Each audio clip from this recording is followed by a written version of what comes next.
use of force was reasonable and proportionate, and that the IRA men in question had the intent to murder.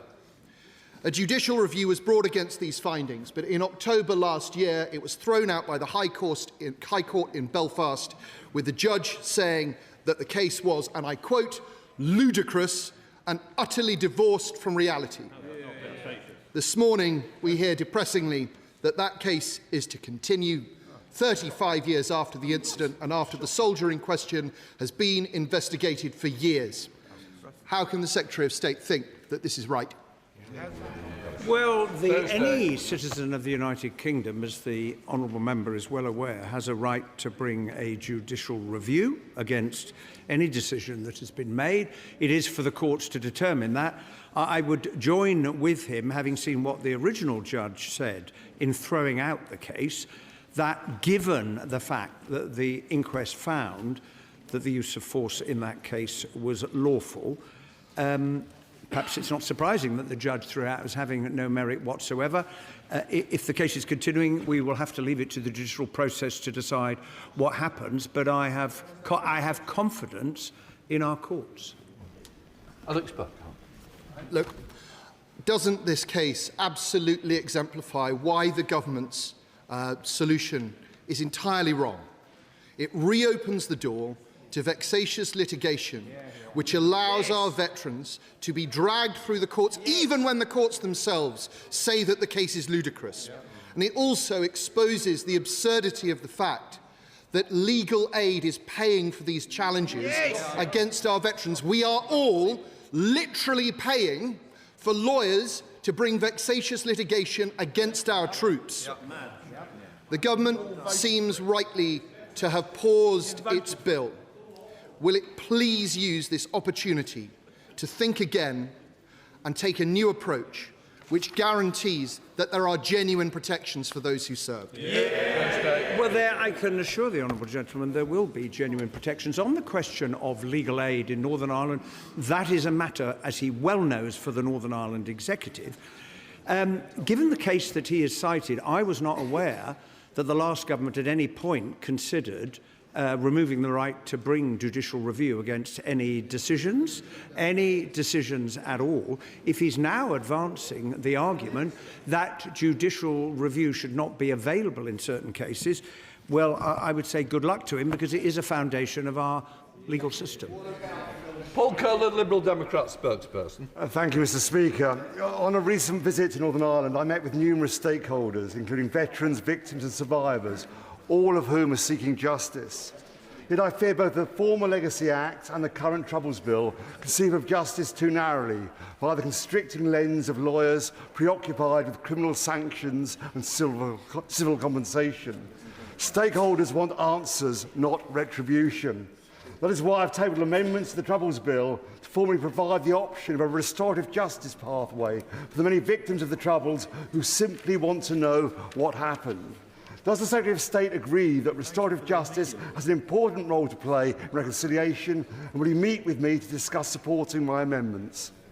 Secretary of State. Well, I'm always happy to meet with the honourable gentleman, and the House will have an opportunity in due course to consider the amendments that he has put down. Most of the victims that I've met, I'm sure that the same is true for the victims and families that he has met, are looking for answers. Most of them recognise that with the passage of time, the prospect of prosecutions of anybody are diminishing rapidly, and part of the focus of the Commission is to help those families to find answers. How families are then reconciled to the terrible loss that they have suffered, in the end, it will be for each family to find their own way of doing that. Gavin Robbins. Thank you very much, Mr. Speaker. The Secretary of State and the Labour Government promised the people of Northern Ireland that they would repeal and replace the Legacy Act.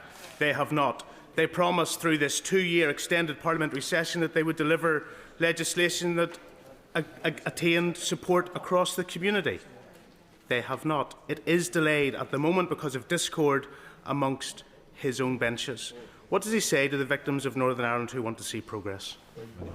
Well, I say very simply that the government is keen to progress this. It is a very complex, as the right honourable gentleman knows, it's a very complex piece of legislation because, in part, it is having to fix the mess that the Legacy Act 2023 left with this government to deal with. I make no apology for taking time to make sure that we get the legislation right, because as he knows, this is the last best hope we have.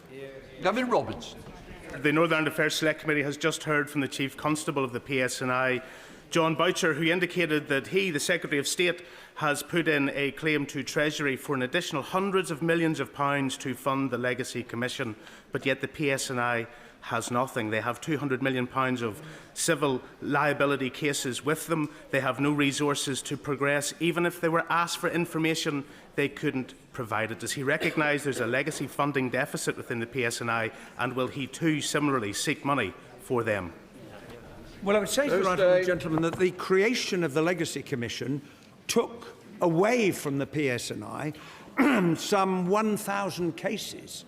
1,000 cases that it fell to them to investigate, and that cost has been transferred to the Legacy Commission. Whoever is investigating them, whatever the system is, they will have to be looked into, and when they are looked into, disclosure will be required.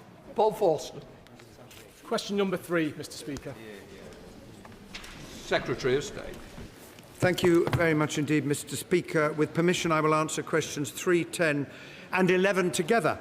On the 10th of April, we will celebrate the anniversary of the Good Friday Agreement, which nearly 30 years ago brought an end to the Troubles and enabled Northern Ireland to establish a power-sharing government.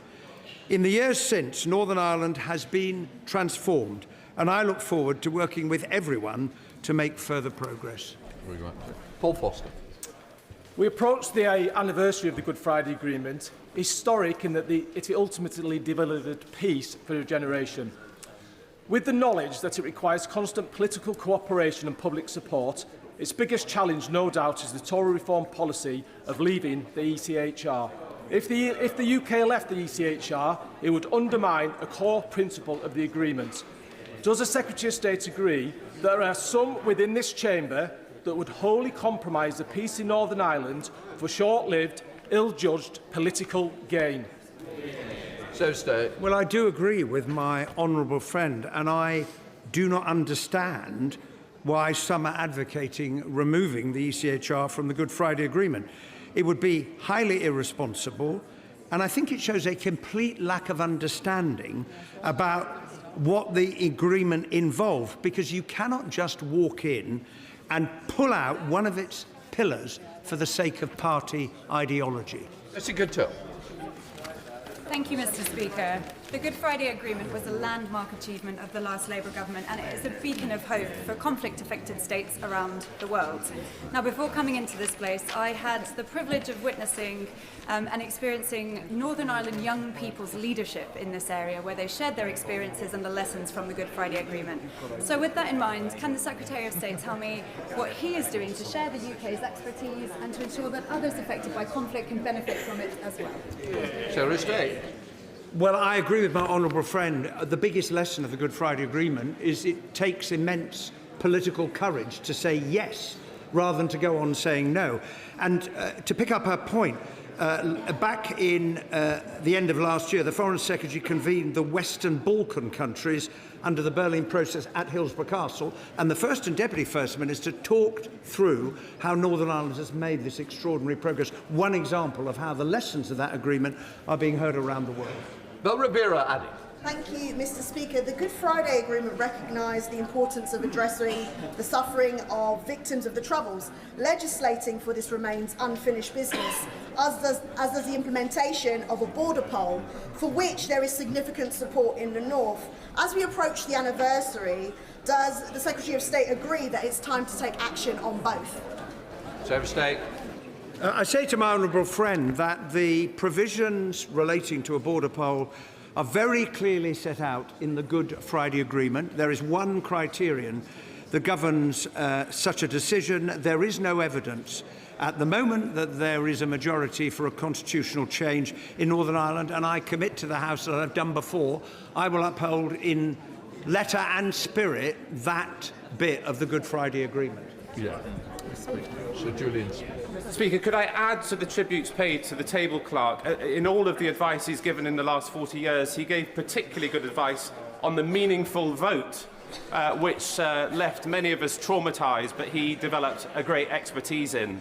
As we celebrate the Good Friday Agreement, can I urge the Secretary of State to be crystal clear to the Northern Ireland Assembly and Northern Ireland politicians that there's going to be less money coming from GB, there needs to be revenue raising, and there needs to be a sole focus on economic growth for the next session of the Northern Ireland Assembly. Well, I agree with the right honourable gentleman that economic growth is the answer to many of the questions that the Executive and the Assembly are facing. Northern Ireland, with its dual market access, has an extraordinary opportunity, along with its innovation and ingenuity. Being in government requires taking difficult decisions with the money you've got. We're giving a record settlement to the Executive. They have to decide how to spend it most effectively. Jim Ellis.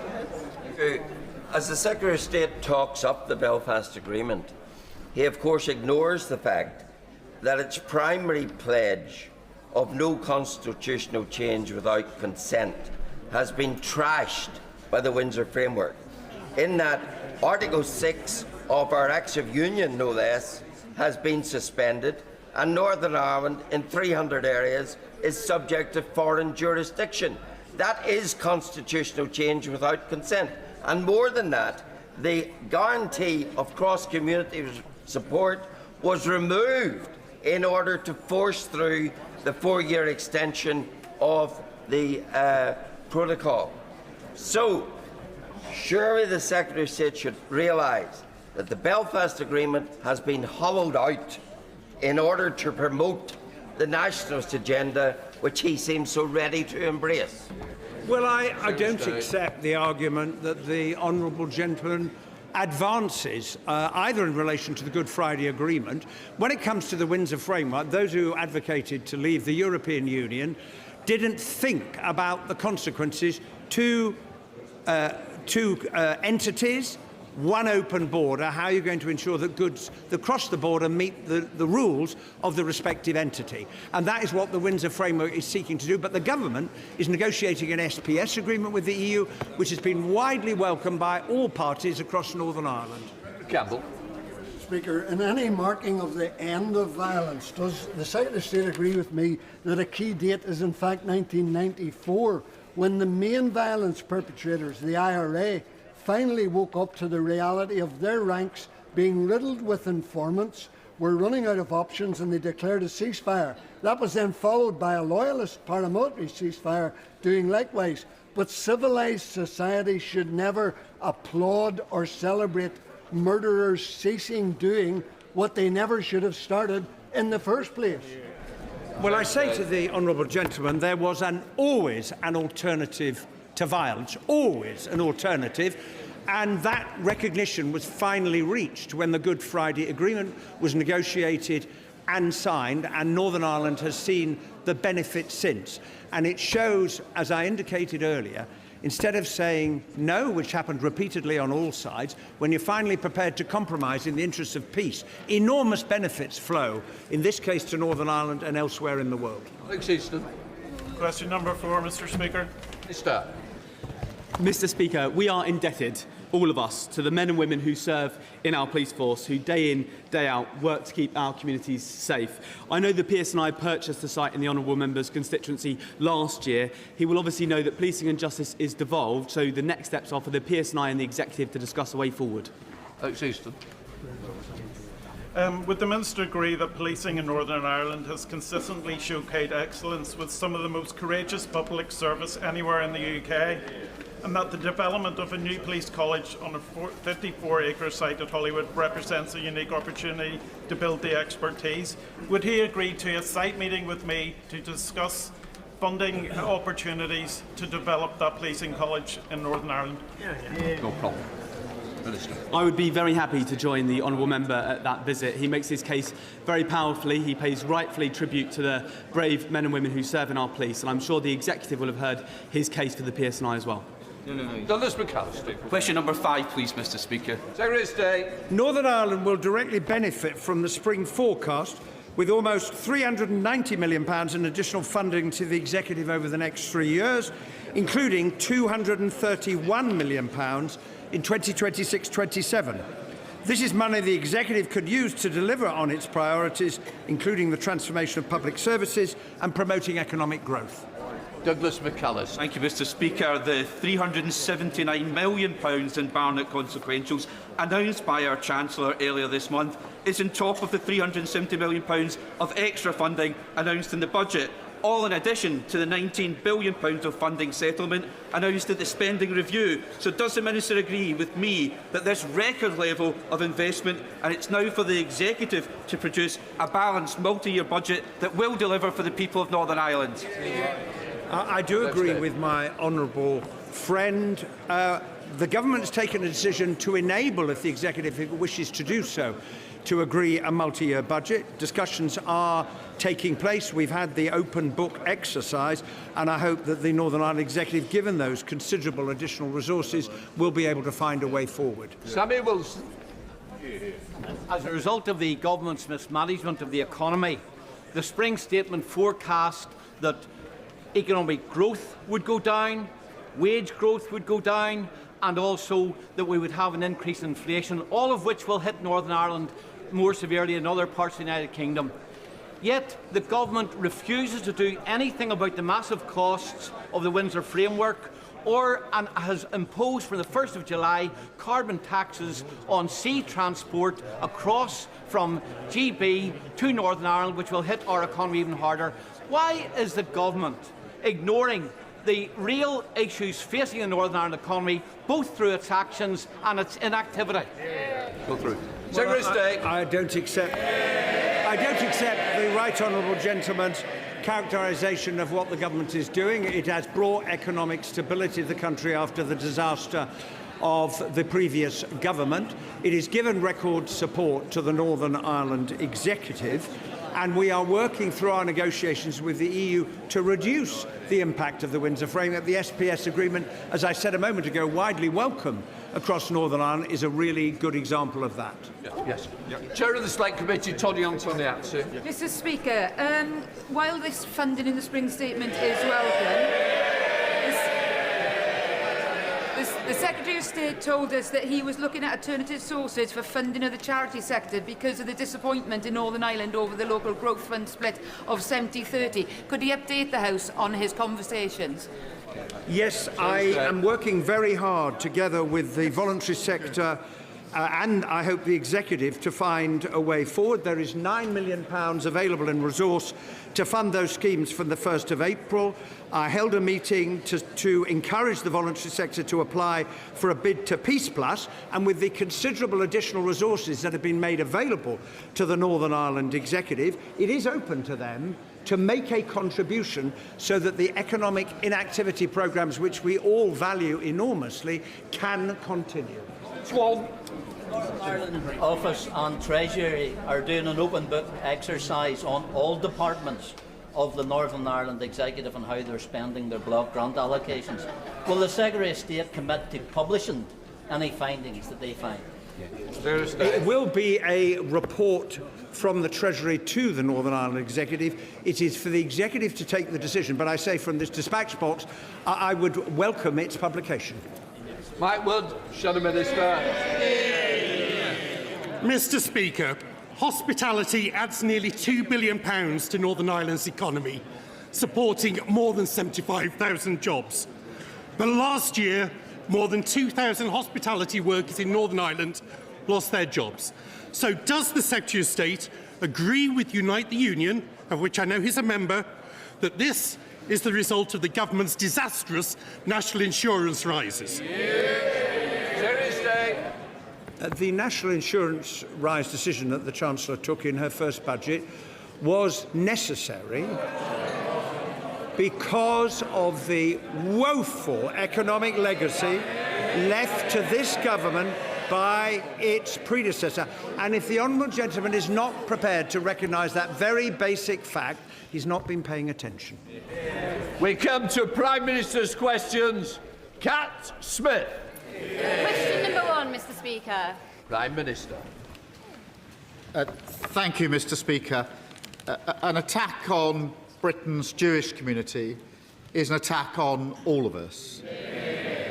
And, Mr. Speaker, I'm pleased to say that London ambulances have now replaced the Hatzola ambulances and that the NHS will pay for the permanent replacements. We're also accelerating our social cohesion plan to strengthen our British values of tolerance, decency and respect. Mr. Speaker, we're also strengthening our communities by extending Pride in Place, announcing the locations of 7 new towns and delivering over 300 new school-based nurseries. This is investment in our high streets, more homes and action to support working people with the cost of living. Mr. Speaker, today we will also celebrate the installation of the new Archbishop of Canterbury.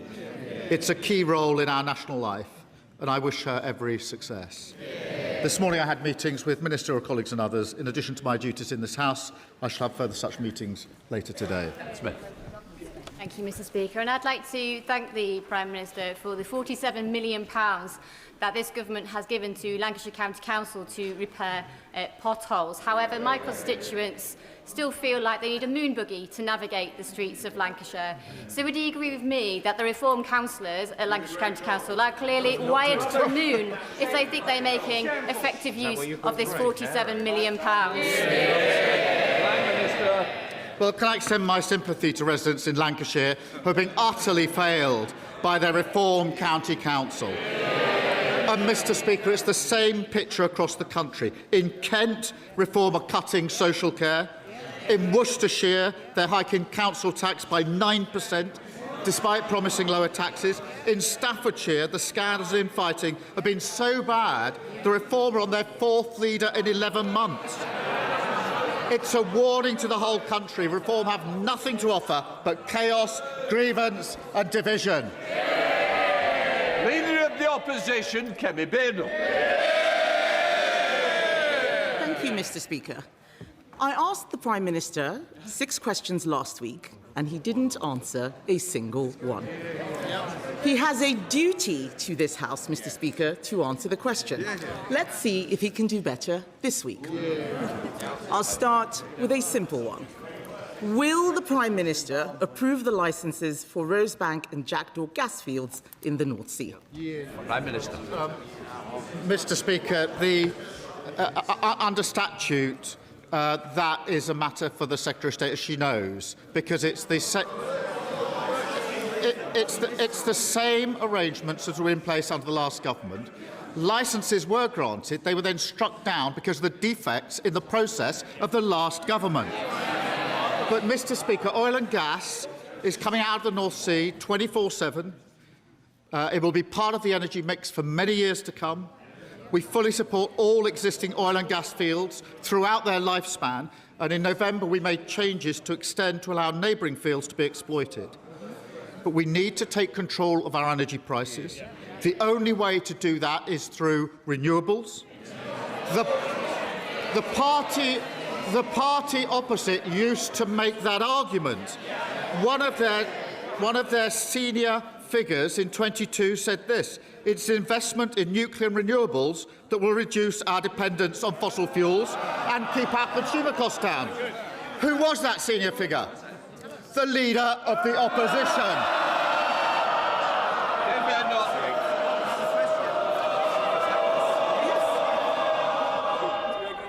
This is not the day to be thrown out with a 2-week break coming. Hilary Benn. Mr. Speaker, we can have renewables and oil and gas. He says it's a matter for the Secretary of State. He says it's a matter for the Secretary of State. I thought he was the Prime Minister, and he loves to hide behind legal process every single time. I wonder, Mr. Speaker, what a Director of Public... What? Have Order. Mr. Yeltsin, you don't want to test my patience, I'm sure. Hilary Benn. Mr. Speaker, the Prime Minister loves to hide behind legal process. I wonder what a Director of Public Prosecutions would make of the defence. Sorry, I can't produce my WhatsApps. My phone's been stolen. The next-door gas field could be up and running before winter. All that gas would be used here in the UK to heat 1.6 million homes. That is enough to power Norfolk, Suffolk and Essex put together. So will the Prime Minister approve the licences, or is the Energy Secretary running the government? Prime Minister. Mr. Speaker, legislation has been passed. It's absolutely clear that the quasi-judicial duty under legislation rests with the Secretary of State. I really think if she's going to put this challenge to me, she needs to read the legislation. That is the legislation that they applied for 14 years. It's exactly the legislation that they used to put the licences in place, which were then struck down because the process was defective. But, Mr. Speaker, let's be clear, when Russia invaded Ukraine, energy prices doubled. The 12-day war, oil prices hit £100 a barrel. In the last 4 weeks, because we're on the fossil fuel roller coaster, everybody has been held to ransom. The only way forward is to go further and faster on renewables. And the leader... Mr. Speaker, the leader of the opposition's approach is to outsource our foreign policy and let the US decide whether we go to war, to outsource our energy policy to Russia and Iran and let them set the price of energy. I will never do that because it's not in the British national interest. Mr. Speaker, he is hiding behind so many people. He is the Prime Minister. He can make this decision today. He can. He can. He is so weak, he's the first person to be pushed around by the Energy Secretary. Let me remind him, Mr. Speaker, let me remind him who is on my side. The unions, yes, GMB, they're on my side. Tony Blair. Mr. Speaker, Renewable UK, the very people that he's talking about, they are saying drill in the North Sea. Centrica, Octopus Energy, even Labour MPs. Let me quote the Labour member for Pembrokeshire who says, offshoring our carbon emissions might give a sense of moral superiority, but it is simply impoverishing our communities. We agree. So why does the Prime Minister think he knows better than everyone else? I'm going to have one more go. The legislation, the statute... The law prescribes the decision-maker. They know that. They should be embarrassed that she doesn't even... She's attacking me without having read the legislation. The legislation sets out who the decision-maker is. It's the Secretary of State. It is not the Prime Minister. It has to be the Secretary of State, and it's a quasi-judicial process, exactly the process that they ran for many years. And, Mr. Speaker, oil and gas is part of the mix for many years to come, but we do need to get onto renewables. But, Mr. Speaker, we're discussing this because of the war. We need to de-escalate. And that is, yes, we are. That is why I stuck to my principles not to join the war and to act in collective self-defence. I appreciate the Leader of the Opposition doesn't get that. She wanted to jump into the war without regard to the consequences and then do a mother of all U-turns. And now she's stranded without a thought-through position. And, Mr. Speaker, when she was asked at the weekend whether she approved of the war, she said, that's a difficult one. It certainly is if you've got absolutely no judgment. Mr. Speaker, I'm going to let the Prime Minister in on a secret. He's the Prime Minister. He can change the legislation. Hiding behind the Energy Secretary is pathetic. Mr. Speaker, under his Labour government, we buy half the gas we use from Norway. Last year, Norway's Labour government drilled 49 wells in the North Sea. That's what Norway's Labour government did. How many did Britain drill? 0. For the first time since 1964, under his government, Britain drilled no wells. Why is energy security the right policy for Labour in Norway, but the wrong policy for Labour in Britain? Mr. Speaker, so now our attack is if you changed and passed some different law, you could take the decision, which she's challenging me today for not taking. It's absolutely ridiculous. Now, all that would do is to slow the process down. Oil and gas is coming out every day. There's a mix of that and renewables. But it's really important, Mr. Speaker, the most important thing to get energy security is to ensure we de-escalate this war. I know where I stand on this. We are not joining the war. She wanted to join the war. She didn't think through the consequences, and now she doesn't know where she stands on the most important issue facing this country at this time.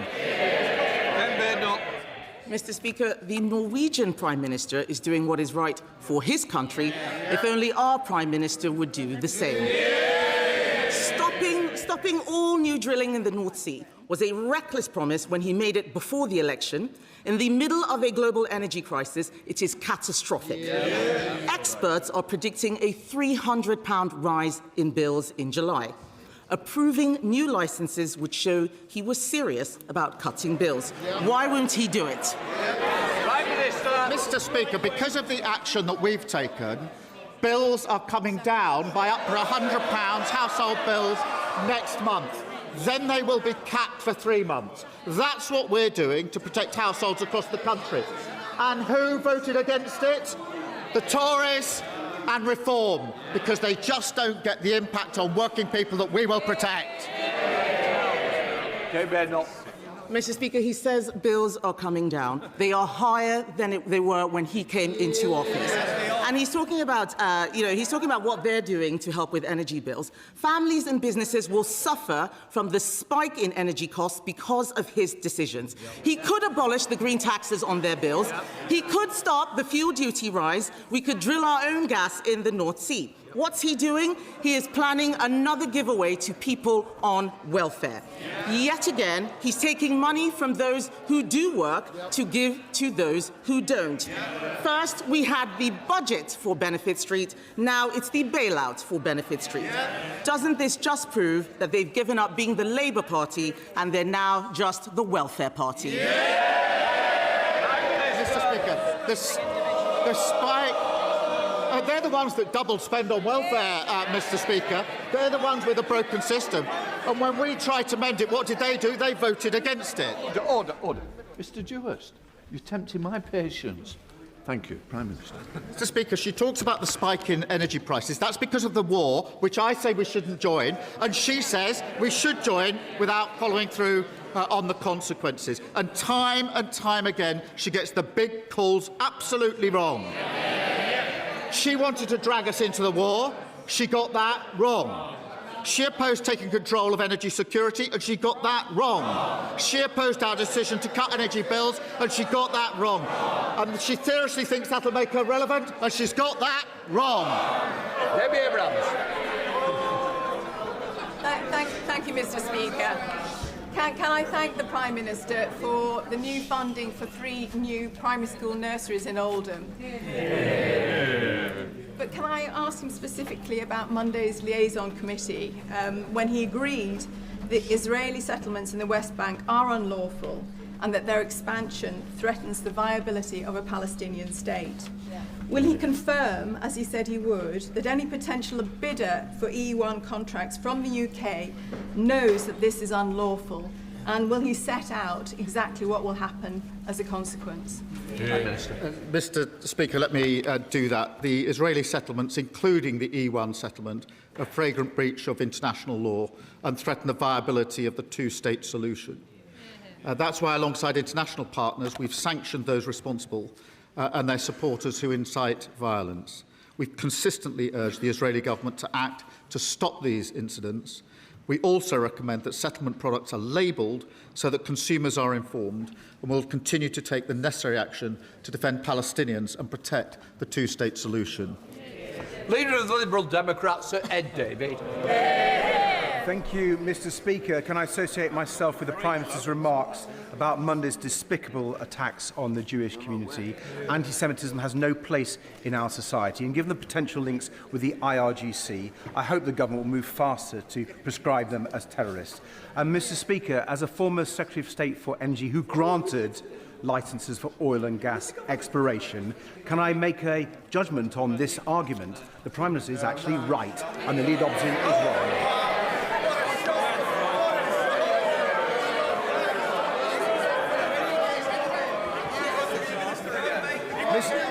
Mr. Speaker, the law is clear, and I believe in the rule of law. Mr. Speaker, just before President Trump posted about his supposed negotiations with Iran on Monday, traders made hundreds of millions of dollars of extra bets on oil futures. This looks like Donald Trump giving his mates insider information so they can make themselves richer, while his illegal war in Iran makes everyone else poorer. This looks like corruption of the very worst kind. Does the Prime Minister share my fear that Trump is making his war decisions based on what enriches himself and his friends rather than what makes peace in the Middle East? Prime Minister. Well, can I thank him for his verdict? At least he's read the law that she obviously hasn't read. But, Mr. Speaker, in relation to the traders, we've seen the activity there. What I can say is that all of my decisions are based in the best interests of our country, and that's why I've decided that we will not get dragged into the war, unlike the Leader of the Opposition, and I've decided we will act in collective self-defence of ourselves and our allies. And so I comment on my actions, and they're the principles behind my actions. Red Davey. Mr. Speaker, if Trump's war pushes up energy bills by £500, the Chancellor's very narrow plan simply won't cut it. And while I don't fall for the crocodile tears of the leader of the Conservatives, who cheered on this illegal war without a thought for the impact on people's energy bills, and the government is right to reject repeating Liz Truss's blanket cheque approach. But, Mr. Speaker, the government can't ignore the millions of families who don't get benefits, who already face a cost of living crisis. So can the Prime Minister at least guarantee to all those families and pensioners that he won't let their energy bills go up by £500 this year? Let me say my verdict. He's right about the Leader of the Opposition wanting to join the war, and she's wrong about that. At least he's read the legislation that I'm being challenged on. It does help. It does help. At least he's right. It was the leader of their party that said, let's all go to war without thinking through the consequences. We're now discussing the consequences. Mr. Speaker, in relation to the support, we've made clear the principles, the approach we'll take. We'll keep this under careful review. Energy bills for households are frozen until are capped until the end of June. It's really important I make clear that that's whatever happens in the conflict, because I know the public are concerned about that. We will then put in place appropriate support and look at how we put the principles behind it. Durham Paffey.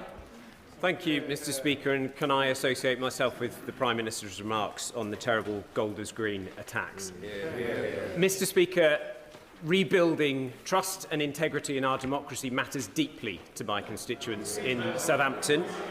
Shamefully, it doesn't matter at all to some, particularly the senior Reform UK politician who has been convicted of taking bribes from Russia.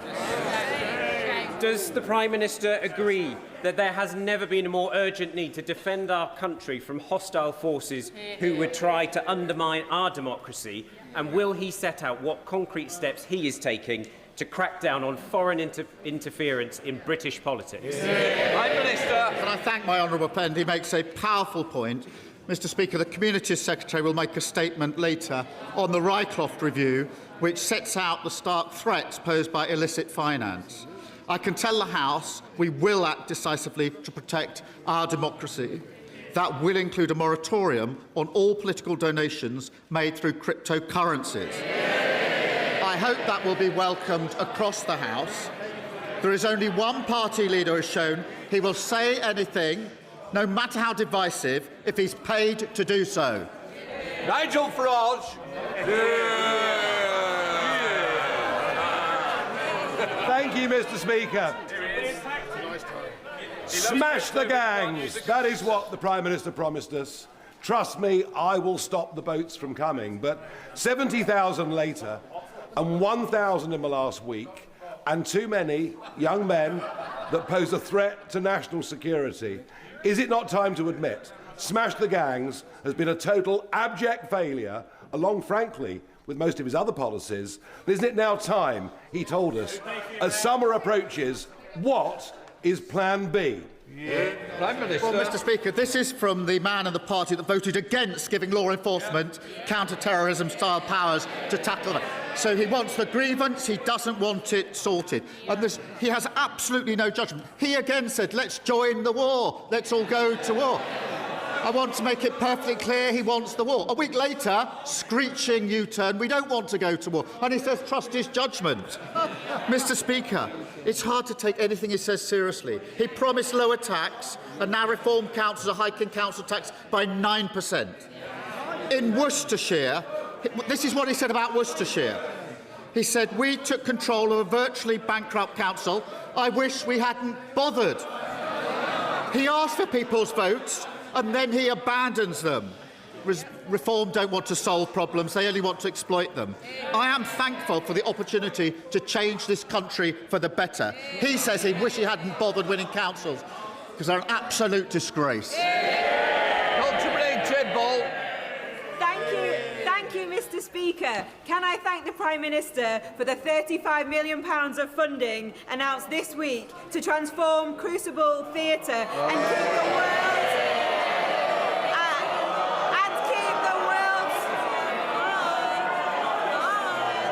Order!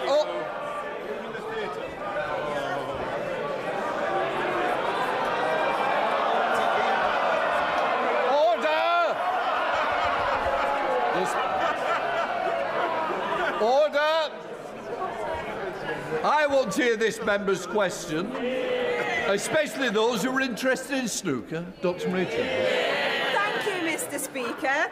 Can I thank the Prime Minister for the £35 million of funding announced this week to transform the Crucible Theatre and keep the World Snooker Championship at the heart of Sheffield? I want my constituents to be able to enjoy this fantastic tournament day and night, travelling by tram train from Stocksbridge to Sheffield via Outerbridge, Warncliffe Side and Deepcar. I'm grateful for our South Yorkshire Mayor, Oliver Coppard, for kick-starting these plans. Will the Prime Minister work with me and the South Yorkshire Mayor to ensure we get spades in the ground for a tram train extension to Stocksbridge as soon as possible so my constituents can enjoy the snooker? Mr. Speaker, I see Reform of Works walked out. They obviously realise they're absolutely snookered. Mr. Speaker. No, I don't think so. Sheffield and the Crucible Theatre are the beating heart of snooker, and I am delighted that we'll host the World Snooker Championships for many years to come, because this is what Labour stands for, investing in things that make us proud of the places that we live.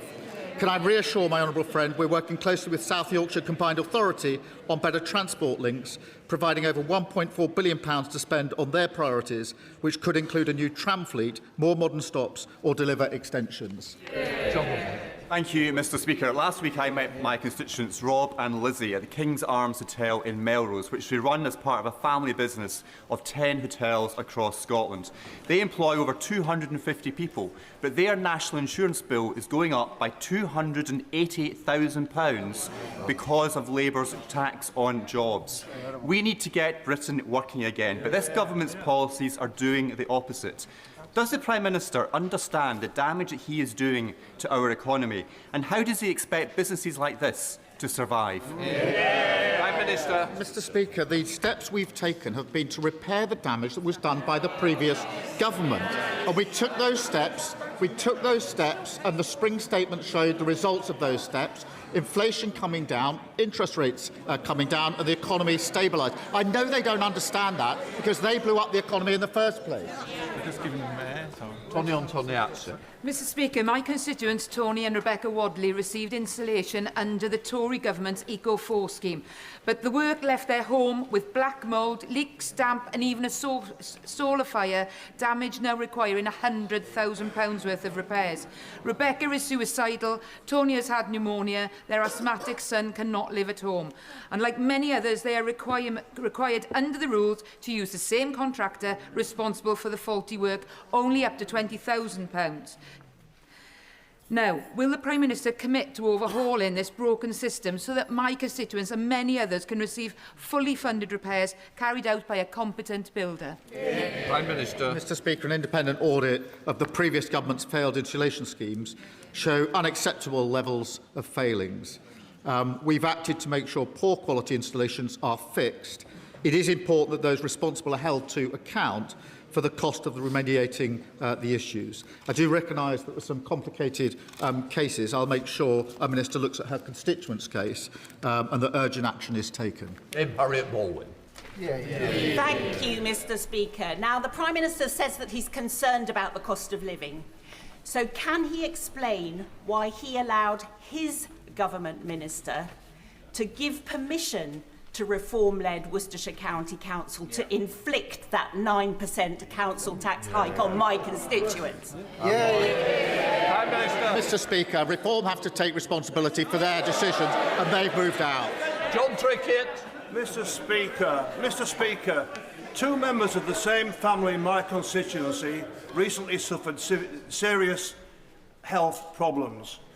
The NHS was there for them, as you would expect, and they're both hopefully now on the road to recovery. But the recently departed honourable member had a different idea, that we should have an insurance-based health policy, an American-style policy, and that family, whose cost would have been $1.2 million, would have been crucified financially by what happened. So will the Prime Minister take the opportunity to say that our principles on the NHS are that it's universal for everybody, that wealth does not give you privileged access, and that this is a public service, not a private service? Prime Minister. I'm deeply sorry to hear about the case that he raises. We are the party of the NHS, and we will always fight to ensure that it remains free at the point of use. Mr. Speaker, we inherited an NHS on its knees, but we are seeing progress. Waiting lists are down, patient satisfaction is improving. We got the best ambulance response times for half a decade. There's much more to do, but we're delivering the investment that's needed, and it was opposed by who? The Tories and the now departed Reform. Thank you, Mr. Speaker. My constituent Susan suffered horrific, unimaginable, lifelong injury from a pelvic mesh implant. She lost her business, her marriage, her health, and lives in constant 24-hour pain. I'd like to congratulate the new Minister for Public Health on her appointment after her tireless campaigning on this issue, which has clearly been recognised. But more than 2 years after the Hughes report set out clear recommendations for redress, thousands of women like Susan are still waiting for a government response. So can the Prime Minister tell Susan and the thousands of other women like her how much longer they will have to wait? Minister. Can I thank her for raising Susan's case, and it's really important that she does so, and I'm deeply sorry for the enduring harm that patients have suffered. Ministers have met campaigners and the Patient Safety Commissioner to discuss their recommendations, and I can assure her we will provide a full response to the Hughes report recommendations at the earliest opportunity. And I'm happy for ministers to update her on the actions we've taken and to discuss the particular case that she's raised with me. Dr. Alison-Gardner. I recently met with Graham and Malcolm, who bravely shared their lived experience of addiction to monkey dust, a synthetic cathinone causing significant problems in Stoke-on-Trent. They shared their challenges to recovery caused by a lack of joined-up working between local services, including mental health and housing. I am now setting up a task force to address these gaps and to learn from excellent local projects such as Sphere. Will the Prime Minister meet with me to discuss how, together, as a country, we can tackle this pernicious drug? Can I thank her for her work? She's right to highlight the growing threat posed by dangerous synthetic drugs. Alongside deploying new detection methods at the border to seize drugs, we're investing in better mental health support and drug addiction treatment, with almost $26 million for Stoke-on-Trent. I'll ask the Health Minister to discuss her important work with her. Peter Fortune. Thank you very much, Mr. Speaker. And as we move towards the Easter recess, I'm sure the Prime Minister's thoughts are turning to the miracle of resurrection. But constituents in Bromley and Biggin Hill have asked me to resurrect something, and that is cash in shops. 1 in 7 shops in the last year has moved to a cashless organisation, which risks leaving behind those on low income or the elderly. And indeed, we've heard today of the risk of moving to digital devices for our economic liberty, as mobile phones could be lost or stolen or other. So what is the Prime Minister doing to ensure that nobody is left behind in a cashless society? Well, it is really important that nobody is left behind in a cashless society. The vast majority are moving online, but we need to remember that some don't want to or can't, and we have to make sure there's provision in place for them as well, and I'm grateful to him for raising that. Thank you, Mr. Speaker. This government has shown that it takes seriously the issues of justice and violence against women and girls. In my constituency, I have been made aware of a case where 2 children of a convicted paedophile have been trying to change their surname but can't because both parents have to agree. They are caught in a trap not of their own making.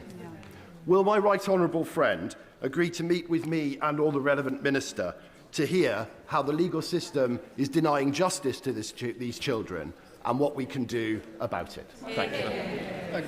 Can I thank him for raising this? And it is shocking and horrifying to hear what these children have to go through. I'm absolutely clear in my mind that should not be happening. And I can inform you, I've instructed the Justice Ministers to look at what they can do. They are going to review the payments and see what else they can do. And so I'm really pleased he's raised this, so we can now act on it, and I'll make sure that he gets the meeting that he's asking for. Ian Duncan-Smith. Mr. Speaker, the Islamic Revolutionary Guard Corps are responsible worldwide and here in the United Kingdom for the rise of anti-Semitism, inciting extreme Islam attacks, and at the same time attacking dissident Iranians and British citizens, as well as fomenting all sorts of hate marches. A very simple question. We are now at war with Iran, whether we like it or not. But the reality for us, therefore, is that we have never dealt with this organisation. And I simply ask the Prime Minister, it doesn't matter, it's not party political, I simply ask him, can he make the decision now that they will proscribe this brutal bunch of thugs and send them packing or arrest them and put them in jail now, right now, get rid of this organisation? I thank him for raising this. It is really important and serious. He knows that we've sanctioned the IRGC in its entirety, and we've posed over 230 sanctions since coming into office. The existing prescription powers are not designed for a state organisation, but we do keep this under review, as did the last government. Thank you, Mr. Speaker. On the 16th of July 2005, Private Leon Spicer and Private Philip Hewitt, both from Tamworth, and Second Lieutenant Richard Shearer from Nuneaton, were tragically killed in Iraq. More than 20 years on, our communities continue to remember their service and reflect on the ultimate sacrifice that they made. The Staffordshire 3 group, chaired by Anthony Firth, has worked tirelessly to fundraise for a memorial, which is due to be unveiled next month, and to which the Prime Minister is, of course, warmly invited. Will the Prime Minister join me in paying tribute to these 3 brave men and in commending the Staffordshire 3 group for their dedication in ensuring that their legacy is never forgotten? Can I thank my honourable friend for the invitation? And can I join her in paying tribute to Private Leon Spencer, Private Philip Hewitt, and Second Lieutenant Richard Shearer? Their bravery and sacrifice in defence of our values will never be forgotten, and I'm delighted to hear a memorial will be unveiled. Can I also pay tribute to all those serving today in the Middle East, shooting down threats from our allies and protecting our people? Mohammed. Thank you, Mr. Speaker. May I also associate myself with the Prime Minister's remark about the attack on the Jewish community in Golders Green. There is no place for hatred, anti-Semitism or violence of any kind against individuals. Mr. Speaker, an independent panel of senior judges found no basis for misconduct proceedings against the British Chief Prosecutor of the International Criminal Court, Karim Khan, King's Counsel. Yet reports suggest that elements within the court's governing body are seeking to disregard those findings, while ICC officials continue to face external pressure and sanctions. Therefore, given the UK's commitment to the rule of law and as a human rights lawyer himself, what steps will the Prime Minister set out to defend the independence of the ICC and to support British nationals carrying out international judicial roles? Prime Minister. I'm not going to comment on the internal proceedings of the court. As he knows, we support the court. We are party to the treaty and there are legal obligations that flow from that. It's in order for David Burton-Sampson. Thank you, Mr. Speaker. In my constituency of Southend Western Lee, we have a cohesive and diverse community with a significant Jewish population and a thriving Muslim community and many others from various different backgrounds, all living together and supporting each other. I was therefore appalled to learn of the arson attack against the Jewish community in Golders Green this week, and I'm deeply concerned at the Shadow Justice Secretary's outrageous comments last week about the community iftar in Trafalgar Square, seemingly supported by the leader of the opposition. Can the Prime Minister assure me and my worried constituents that he and his government will do all they can to stamp out hate and hate speech in our communities? Can I say again what a shocking anti-Semitic attack it was in Golders Green and be absolutely clear that an attack on British Jews is an attack on all of us. And Mr. Speaker, on Monday morning I met British Jewish community leaders to talk through what we could do on ambulances, on security and on the social cohesion plan. Can I also say this? I was really struck by the fact that the Jewish community came out last week against the comments of the Shadow Justice Secretary, standing in solidarity with Muslims who wanted to pray in Trafalgar Square. And equally, on Monday at the Eid event we had, Muslims stood in solidarity with our Jewish community. That is Britain, contrary to what the Shadow Justice Secretary said last week, supported by the leader of the opposition. That is how far they've fallen. Mr. Speaker, Thames Water is lurching from crisis to crisis. Last year, it was let off record fines for pumping sewage into our rivers by Ofwat. It is allowed to do so under rules that are laid out in the Water Act of 1991. Will he consider scrapping those rules to stop Ofwat letting water companies off the hook? Prime Minister. Well, can I thank him for raising this? And it is deeply concerning, and we're looking at what more we can do because it's been too much of too concern for too long, and so we need to act. Thomas. Mr. Speaker, as the COVID inquiry graphically laid bare last week, the NHS was starved of the investment it needed under the party opposite. Nowhere more so than at Northwick Park Hospital, whose brave and extraordinary staff worked round the clock during COVID, looking after many of my constituents. Given the very welcome substantial investment that the government has committed to improve the NHS, will my right honourable friend encourage the Health Secretary to support plans for a new intensive care unit at Northwick Park? Prime Minister. The COVID report is a stark reminder, Mr. Speaker, of the extraordinary efforts of health workers to keep this country safe. We are delivering record investment and reform that our NHS needs. Whilst decisions about local infrastructure are made by integrated care boards, I'll make sure that he gets a meeting with the Minister to discuss his particular care. Today, Mr. Speaker, NHS satisfaction rates have risen for the first time since the pandemic. That is the difference that a Labour government is making. Neil Shrewsbury-Hurst's final question. Thank you very much, Mr. Speaker. On the 21st of November of last year, Robert Clancy, a hugely valued and much loved member of my staff, took his own life. He was 29. While successive governments have done a great deal to deal with the scourge of suicide in this country, there is much more that can be done. Will the Prime Minister personally commit to meet with me to discuss how we can prevent others experiencing the unimaginable pain that Rob's family and friends have endured? Prime Minister. Can I thank him for raising the case of Robert Clancy?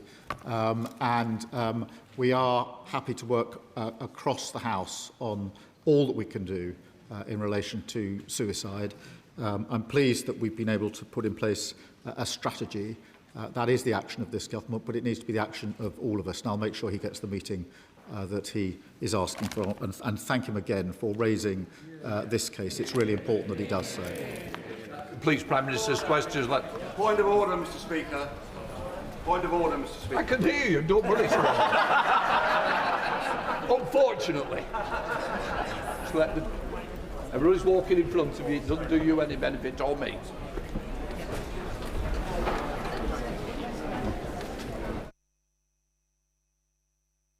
Sir Edward Lee, point of order. Can I refer you to paragraph 22.9 of Erskine May, which stresses the primary importance of ministerial responsibility? Now, we've got to admit that Prime Ministers have always tried to dodge questions at Prime Minister's question time, and you're not responsible for the answers they give.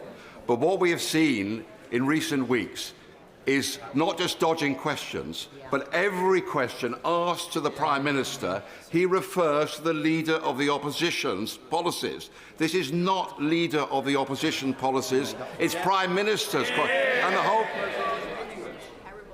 Can I just say, once again, I said last week, I have not the responsibility or the authority for the answers. What I would say is, it's incumbent on ministers to try and ensure there is an answer.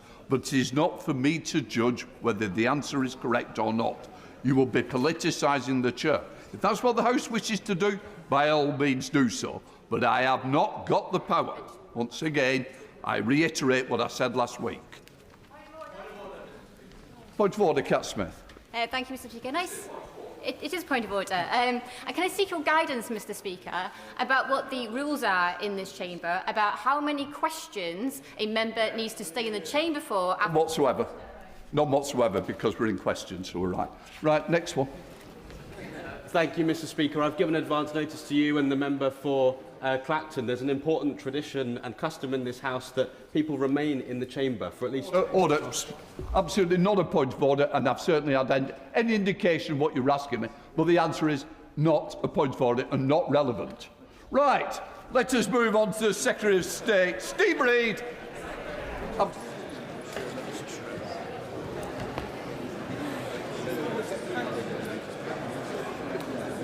Thank you, Mr. Speaker. Thank you, Mr. Speaker. The responsibility to protect our democracy is a duty which every single member of this House shares. As a government, we are clear-eyed about the evolving threats we must contend with from those who wish to disrupt our democracy for their own gain and their own twisted purposes. We already have a strong toolkit to detect, disrupt and deter interference, and we are strengthening this through our Representation of the People Bill and Counter Political Interference and Espionage Action Plan. But as threats evolve, so too must our protections. For this reason, I announced in December an independent review led by the former Permanent Secretary Philip Rycroft into foreign financial interference in UK politics. I would like to place on record my thanks to Mr Rycroft for his thorough, diligent and swift work in rigorously assessing our political finance framework and identifying where further safeguards are needed. The full report from his review has today been laid before this House, and the findings are stark.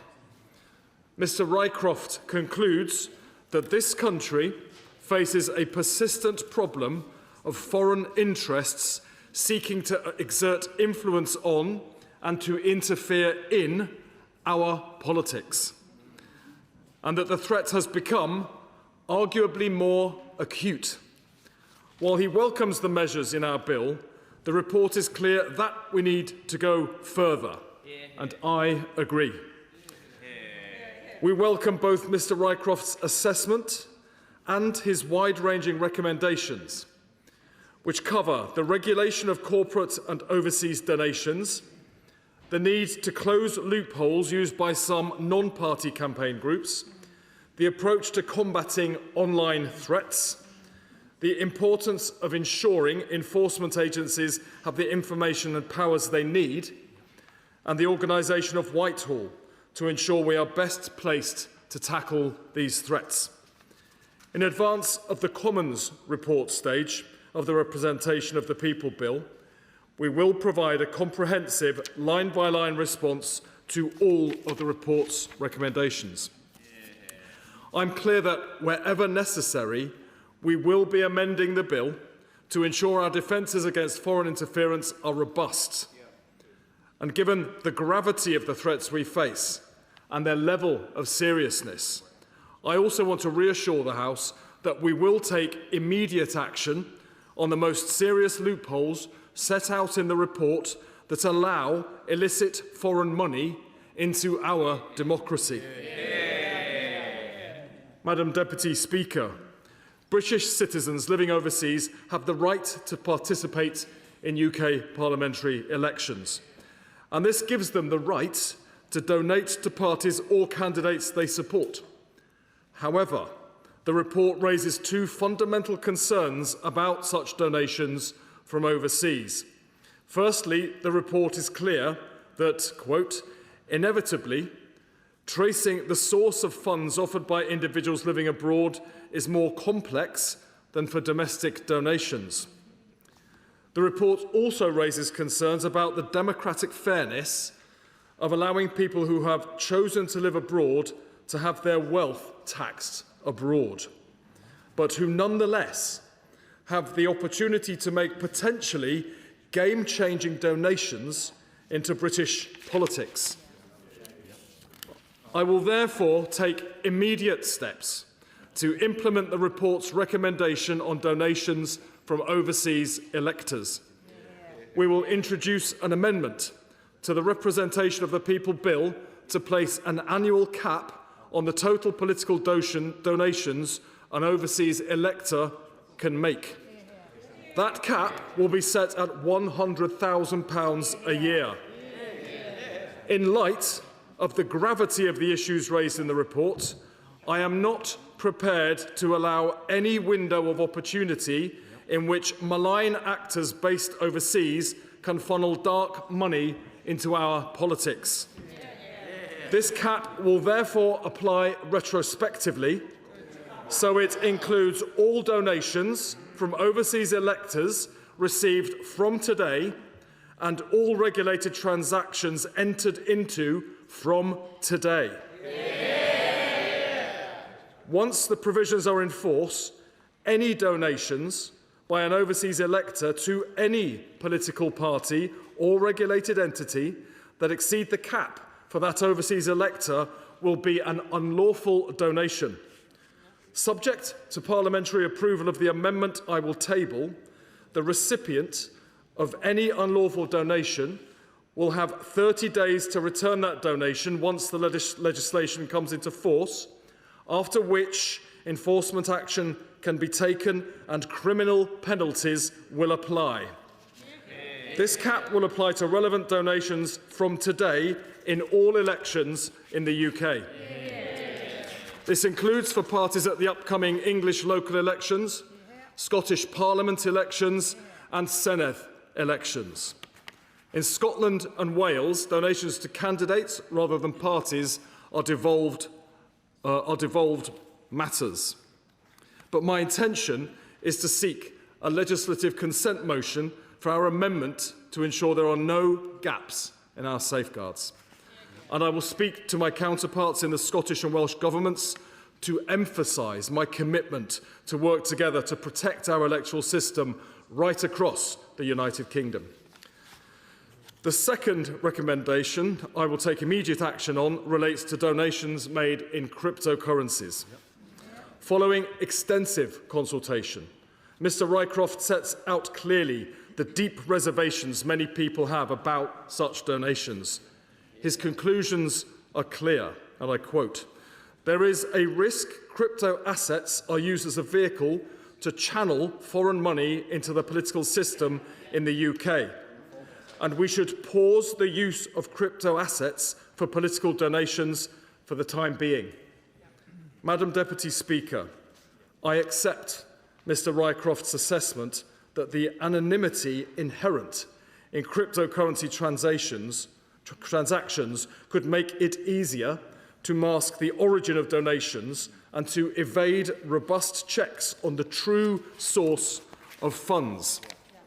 The clear route this creates for illicit channeling of money into our politics is unacceptable and undermines public confidence in our electoral system. In light of this, I can confirm the government will take immediate steps to implement the recommendation made in the report, and we will introduce an amendment to the Representation of the People Bill to place a moratorium on all political donations made through cryptocurrency. I want to be crystal clear that, as the report recommends, I mean crypto in any amount, including donations of a value that would ordinarily fall below the threshold for control on donations. There are specific risks posed by cryptocurrency donations, such as the risk of rapid, multiple small donations being made just below our current thresholds. This moratorium will remain in place until the Electoral Commission and this Parliament are satisfied there is sufficient regulation in place to ensure full confidence and transparency in donations being made in this way. Subject to parliamentary approval, this moratorium will be applied retrospectively to any crypto donations received from today by any political parties and regulated entities. Once the provisions are in force, if a political party or regulated entity has received a donation in the interim, they will have 30 days to return it, after which enforcement action can be taken and criminal penalties will apply. This will again apply to all elections in the United Kingdom. And as I've set out, we will work with devolved governments to secure legislative consent where that is required.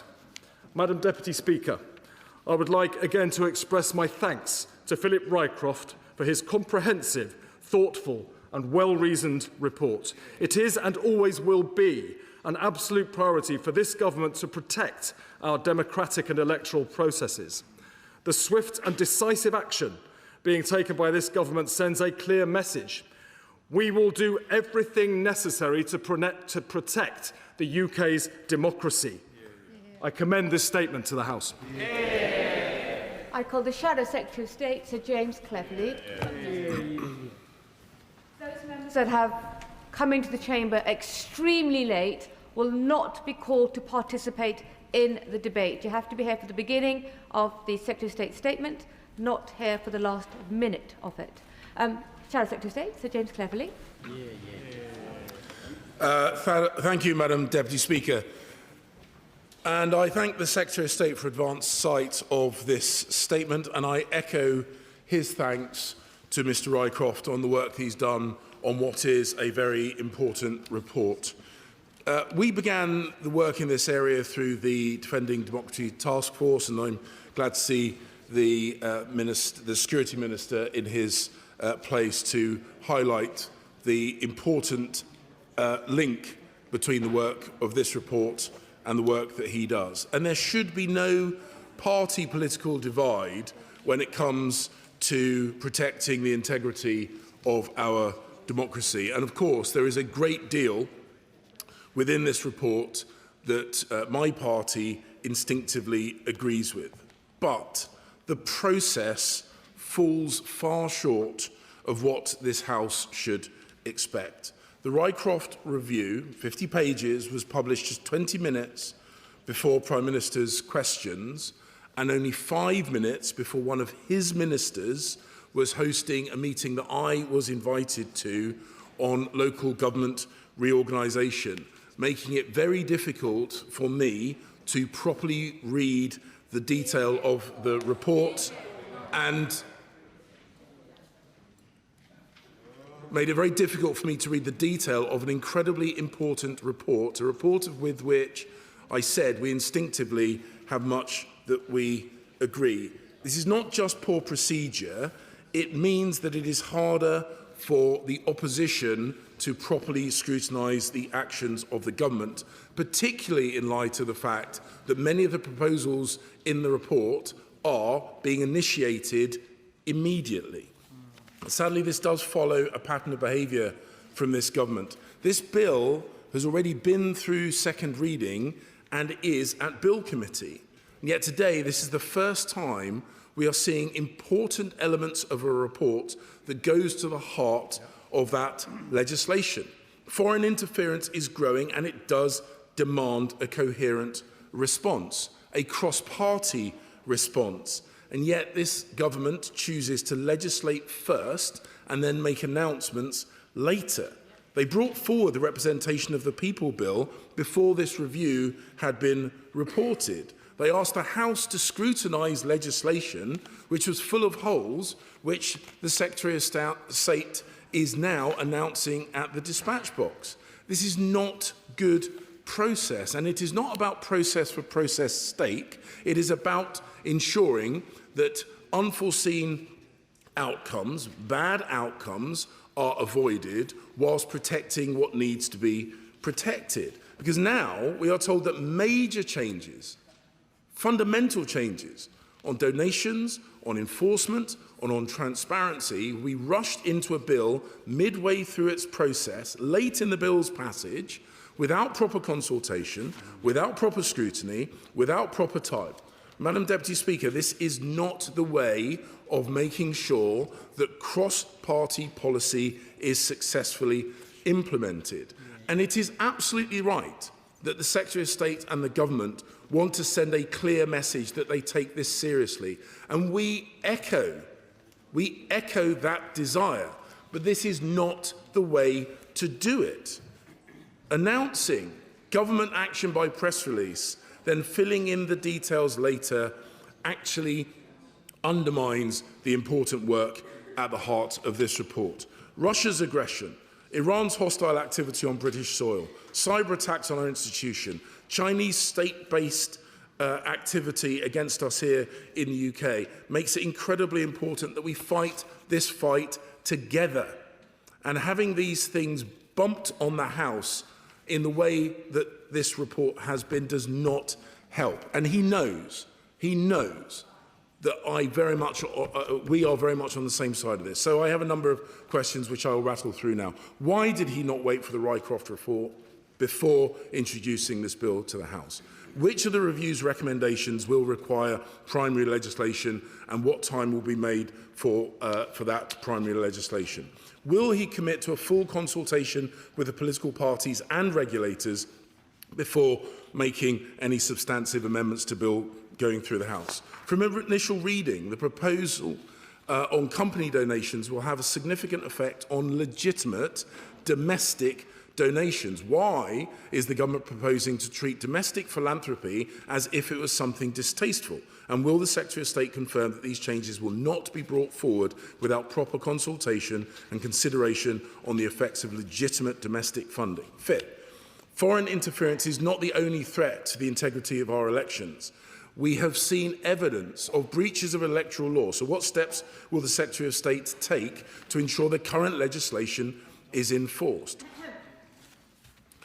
Will he tighten the rules on foreign donations? He said about devolved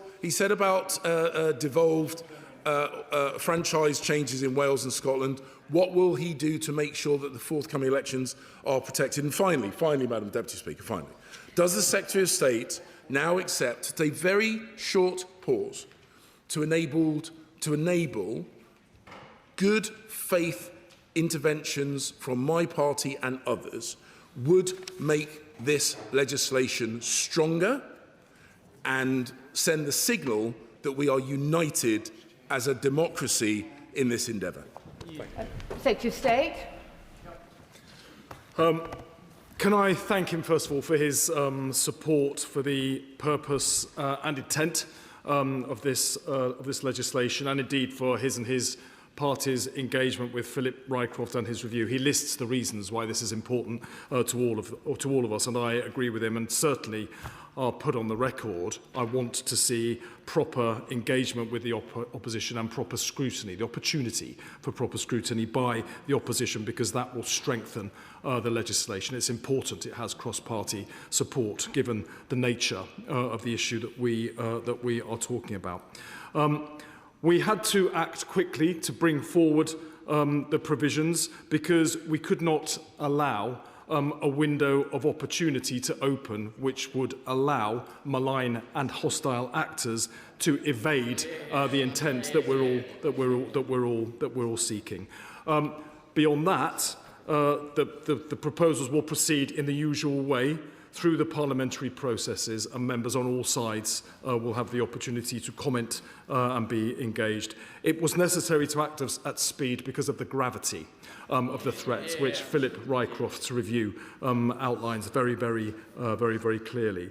None of us want to allow foreign interference to continue. All of us believe it is the right of the British people and the British people alone to freely choose their own government. We will engage with governments across the United Kingdom and parties across this Parliament to ensure that is the outcome. Select Committee Chair, Florence Ashalomi. Thank you, Madam Deputy Speaker. May I start by echoing the Secretary of State and the Shadow Secretary of State's comments, paying tribute to Sir Philip Rycroft for his tireless work and to the Joint Committee on the National Security Strategy for their work on cryptocurrency.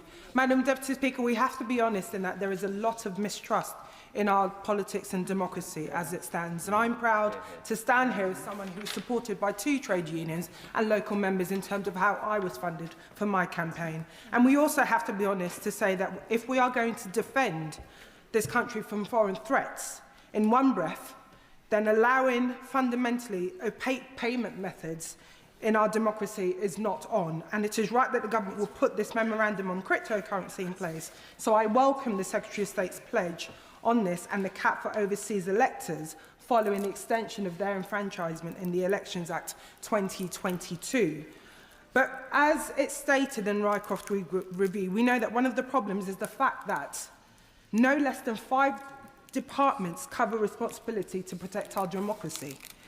Secretary of State and Madam Deputy Speaker, if we want to get this right, we need to continue with that leadership at the heart of government. So will the Secretary of State accept recommendation 17 of this review and allocate a permanent secretary with lead responsibility for sustaining our democracy and coordinating the response at the heart of government? And will the Secretary of State also commit that any amendments to the Representation of People's Bill as a result of the recommendations be brought forward whilst the bill is still going through the Commons before report stage, so that us as a party, as a Parliament, can have adequate time to scrutinise these proposals? State. Yeah, I thank the Chair of the Select Committee for her questions and her support for the work that we're carrying out. The intention is to bring the amendments forward at report stage, and we will provide in advance of those amendments being laid a detailed response to each of the 17 recommendations, including the one that she has just referred to. Call the Liberal Democrat spokesperson, Lisa Smart. Thank you very much indeed, Madam Deputy Speaker, and I thank the Secretary of State for advance sight of his statement, and I was grateful to meet Philip Rycroft as part of this important and urgent work. The threat we face, though, is not new. Back in 2020, the Intelligence and Security Committee said Russian influence in the UK is the new normal, and the government then was not doing enough. Since then, we've seen Reform's former leader in Wales being convicted for accepting pro-Russian bribes. We've said before that the Representation of the People Bill is not nearly ambitious enough, and so I very much look forward to working as part of the Bill Committee to incorporate these recommendations. Could the Secretary of State say a little more and clarify whether the government intends to accept just the 2 recommendations he's focused on in his statement, or if the government plans to accept all of them? On overseas donations, a cap is welcome, but does he accept that if this reform is made without wider changes, a malign actor could get around it by simply donating via a UK company? We strongly support the moratorium on all political donations made through cryptocurrency. But, Madam Deputy Speaker, much more is needed to really seize this opportunity to clean up our politics. We should ban anyone who has served a foreign administration from donating to UK political parties, to think tanks or campaign groups. A significant opportunity remains for those who have been political appointees in hostile governments to funnel donations into the UK. We should also ban politicians from receiving payment for participating in the propaganda of foreign adversaries on broadcasters like Russia Today and Iran's Press TV. And could he address why calls from the Liberal Democrats for Donald Trump's administration and their explicit policy of interference in our democracy to be included in this review were ignored? Will he order a standalone probe? To state. Well, can I start by thanking her for her and her party's engagement with Philip Rycroft's review. She's right to point to this growing threat. It has been evolving over recent years. The case that she highlights, she points to of Nathan Gill, underscores the nature and the gravity of that risk. What I'm doing today is accepting the report in general. We're bringing forward two provisions where, had I not done that, there would have been a window open for evasion of the intent of the report. We will provide a detailed response to all 17 of the recommendations. Then the amendments that we will table will be open for parliamentary scrutiny and debate in the usual way, and I look forward to her and her party making their views clear as we go through the process. Emily Darlington. Deputy Speaker, I welcome the Rycroft review and I enjoyed very much speaking to Philip Rycroft during his process.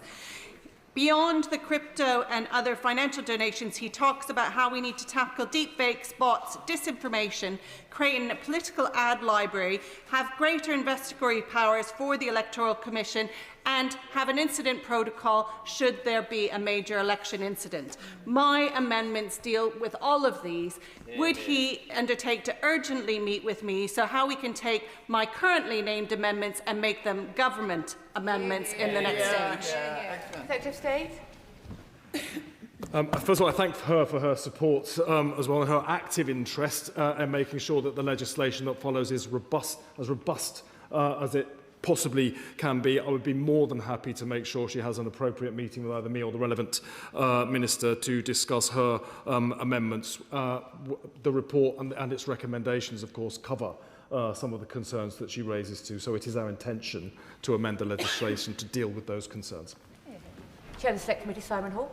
Thank you, Madam Deputy Speaker. As a former Elections Policy Minister and member of the Defending Democracy Task Force, can I first of all thank the Secretary of State for launching this inquiry and thank Philip Rycroft for the work that he has done, and it was a pleasure to give evidence to him during that process.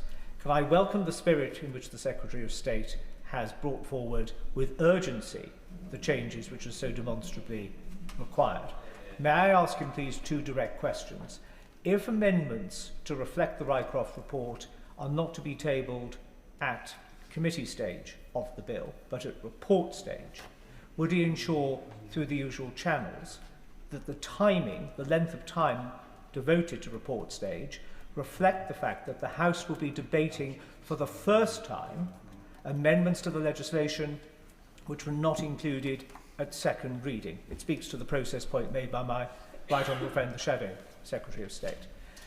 This is clearly going to require additional demands in terms of power and resource to the Electoral Commission if these important new rules are to be policed effectively and properly. What assessment has he made of those needs, and how will those be delivered in the speedy time to mirror the urgency that's required? Secretary of State. Right, can I thank him for his support and for his work with the Defending Democracy Task Force and for contributing to the review that Sir Philip Rycroft has completed. At report stage, he's quite right. We will want to make sure that there is adequate time for members to make their points, so I'm sure business managers will want to ensure that is what happens. Regarding resources for the Electoral Commission, yes, of course, we will need to make sure that the resources are adequate to any new demands that may be placed on them or indeed other regulators, and that will be part of the process of ensuring that the legislation goes through and then can be followed through on. Swallow. Thank you, Madam Deputy Speaker. Can I thank Sir Philip Rycroft for his important work. In his review, he notes that the online environment has created a cheap and relatively simple means of getting anonymised content in front of ordinary people in a way that seeks to undermine their trust in the political process. He notes that this activity is strategic, long-term and patient, and dissonance is its own reward.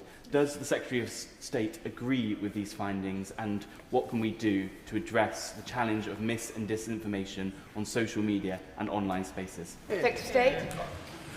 Well, I thank him for his question, and he makes, of course, a very important point. We have to maintain confidence and trust of the British electorate in the integrity of our elections and election processes. This legislation and the amendments that we will be tabling as a result of the Rycroft review are intended to achieve precisely that.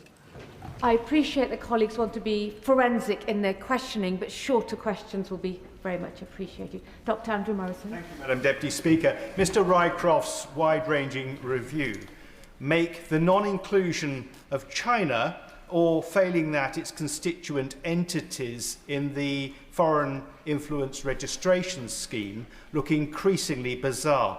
Will the Minister, will the Government look at this again as a matter of urgency? And if it is the case that the first scheme is inadequate to include the state entity or its constituent parts in the meaning of the scheme, will he look to review it and maybe replace it in something that would achieve the same end?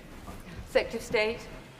Yeah, I thank him for his question. He raises a very important point, of course, and that is why the government is keeping precisely that concern under very close review, so that we stand ready to make changes as and when that is required. The Security Minister is here with me today because he would lead much of that work. Rachel Hopkins. Thank you, Madam Deputy Speaker, and I refer to being a member of the Speaker's Committee on the Electoral Commission. I welcome the Secretary of State's comments on the Rycroft review today, and there is many wide-ranging recommendations which I hope, and as he said, he will be responding to. But can I press him further on what actions the government is taking to give the Electoral Commission not just resources but powers needed to both deter and punish breaches of political financial rules? Secretary of State. I'm grateful for her question. It's a very important one. We will respond in detail to the recommendations, and that will bring forward any new requirements for powers or resources for the Electoral Commission, so that they can ensure they can carry out any new responsibilities we place upon them. Stephen Gethins. Thank you, Madam Deputy Speaker. Can I record my thanks to Philip Rycroft for his public service? Can the Minister tell us, he referenced devolved administrations. The Scottish Parliament is going into the pre-election period this afternoon. How will that work in terms of the elections? And also, given the extraordinary number of members of the House of Lords who are political donors and happen to find themselves as members, how will this legislation impact upon them, should they have been seen to have broken any rules here? Secretary of State. Well, I'm hoping to speak with the relevant minister in the Scottish Government today. And there will, of course, be engagement between officials during the pre-election period. Any legislative change would come after the elections in Scotland and indeed in Wales. Weston. Thank you, Madam Deputy Speaker. Of course, I very much welcome Sir Philip Rycroft's review. It's long overdue when you think about how much money has been flooding in from Russia and elsewhere. Yeah. But of course, the question about association and certain individuals who've been donating significant amounts of money, yet living in Thailand and haven't been living here for 21 years. Yeah. The Joint Committee on National Security Strategy, which of course I chair, Madam Deputy Speaker, we made many recommendations in our political finance report, which we published last week. In fact, I've put down 11 amendments, which I hope the Secretary of State will view as very much constructive amendments. I welcome the connection tests that the Secretary of State has been mentioning about the individual, but also at corporate level. And of course, the moratorium on cryptocurrencies is extremely welcome. We think back to California, which banned them back in 2018. So it just goes to show how much could have been done in recent years. Just on the point about capacity of the enforcement agencies, it's a real concern. The penalties, higher penalties, are much welcomed, I'm sure, by them.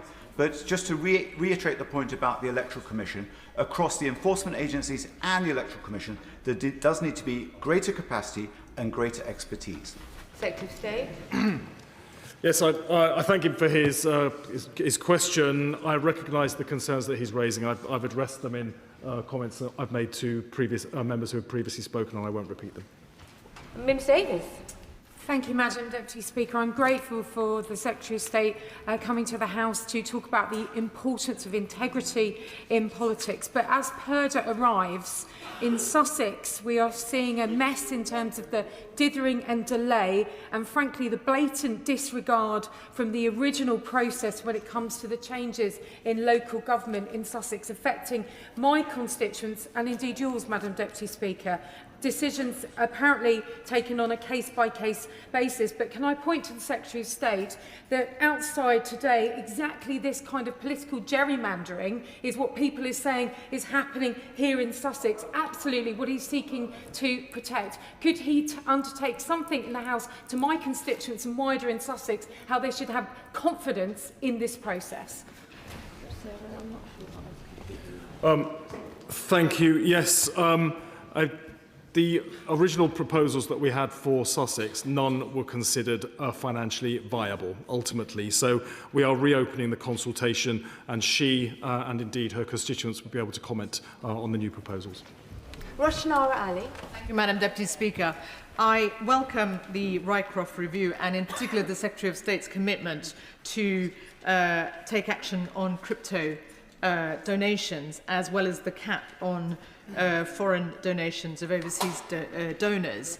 I want to draw the Secretary of State's attention to the comment in the report where the Rycroft review states that the debate on social media seeks to exacerbate division and increase polarisation with a view to simply destroying the capacity of the UK to function as a well-governed state.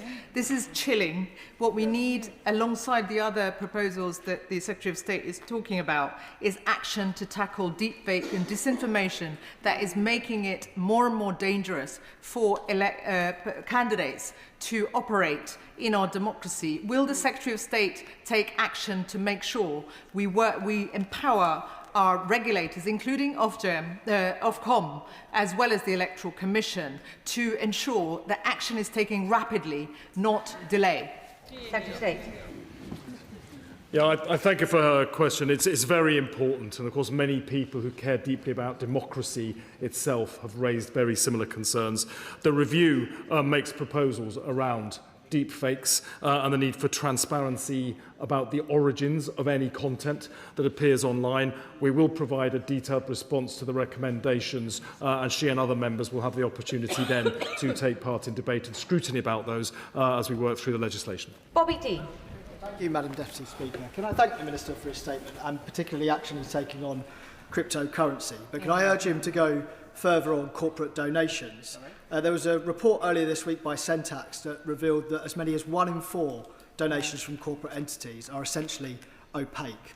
They put this down to the reliance on persons with significant control rules, and they make a series of recommendations. So can he commit to also looking at the recommendations in that report and making sure we tighten this up so people can't simply circumvent the rules by donating via British companies? Secretary of State. Well, the bill itself and indeed the review that we have in front of us today already propose actions on that. I recognise the concerns. We need to act on shell companies, for instance, that can be used to funnel in dark money. We have no idea where that is coming from. There are legitimate concerns that could be coming from hostile states who are seeking to weaken and undermine our country by undermining our democracy. We will not tolerate that. Anwara. Madam Deputy Speaker. In his excellent report, Mr Rycroft specifically references the amplification of divisive content on social media. Yesterday, my committee heard from TikTok, Meta and X how in each case the design of their algorithm is determined by a foreign billionaire with a political agenda. And certainly when it comes to Mr Musk, an agenda which does not reflect our democratic values. He has called for civil war in the UK.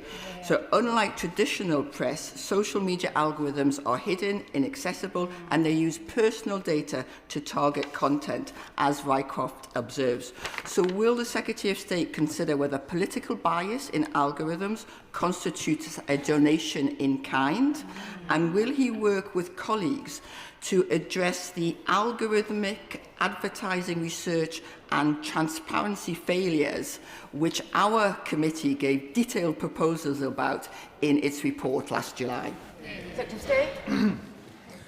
I thank her for her question, and I did listen carefully to part of the proceedings of the Select Committee yesterday, and with great interest. And we're grateful for the contribution she and her committee are making to this debate. I should say, in response to her point, that this legislation is not intended to target any one individual or indeed state. It's about putting in place safeguards against growing threats wherever they may arise from. Sir Julian Lewis. I think the government's very wise to try and close the potential loophole that somebody might make a giant donation between today and the conclusion of the legislative process. But I can think of at least one other rather glaring loophole, which hopefully the Secretary of State has also considered. If somebody is an elector living abroad and is going to be limited to £100,000 per donation, what about other members of his close family to whom he could channel indefinite numbers of packages of £100,000 apiece? What's to stop them making similar donations? Has he considered how this is actually going to work in practice? Secretary of State. I thank him for his question. Of course, any attempt to bypass existing laws or the provisions I've announced today would themselves be illegal, and we would seek to identify the ultimate source, and if any behaviours of that kind had been carried out, there would be necessary enforcement action to follow. Duncan Jordan. Speaker, I welcome the measures announced today to tackle foreign interference in our elections, but will the Secretary of State go a step further and support my proposal to break the link between wealthy donors and the parties they help to elect by banning those firms from subsequently holding government contracts? Secretary of State. I thank him for his question. The report is focused on stopping money coming in from hostile states or other hostile individuals who are seeking to undermine our democracy, and that is the extent of the measures that I'm announcing today. Adam Dodds. Thank you, Madam Deputy Speaker. Constituents like Andrew from Crewcombe have told me how worried they are about funding from the United States for right-wing UK think tanks and political parties. Recommendation 4 and 16 of the review would strengthen transparency and reporting around donations to think tanks and lobbying groups, which can advance foreign influence. Can the Minister tell my constituents if the government will implement them, and when will that be? State. Thank him for his question and for his constituents' interest in this very important matter as well. Philip Rycroft, in his review, makes 17 detailed recommendations. We will respond to all of them line by line, and he and his constituent will have our clear view at that point. Chris Finns. Deputy Speaker, and I thank the Secretary of State for coming to the table today to make this really important statement. Like one of the Lib Dem speakers, I'm very concerned about the ability for shell companies to make political donations. Clearly, this isn't transparent, and this is rightly recognised in the Rycroft review. So can I ask what steps the government will take to close this loophole, and crucially, and what the government will do to strengthen monitoring of donations? Secretary of State. I thank him for his question. It's a very important point because, of course, the ability of shell companies to exist as funnels for dark, dirty money entering and polluting UK politics is real. That is why we're taking these recommendations seriously, and we will come forward with amendments to the legislation intended to close those doors so that we can keep British elections free for British people. Suella Braverman. Thank you, Madam Deputy Speaker. I'm going to mention the elephant in the room. Earlier this month, a sitting Labour MP, the Honourable Member for East Kilbride and Strathaven, her husband, was arrested on suspicion of spying for China. She's subsequently been suspended from the Labour Party.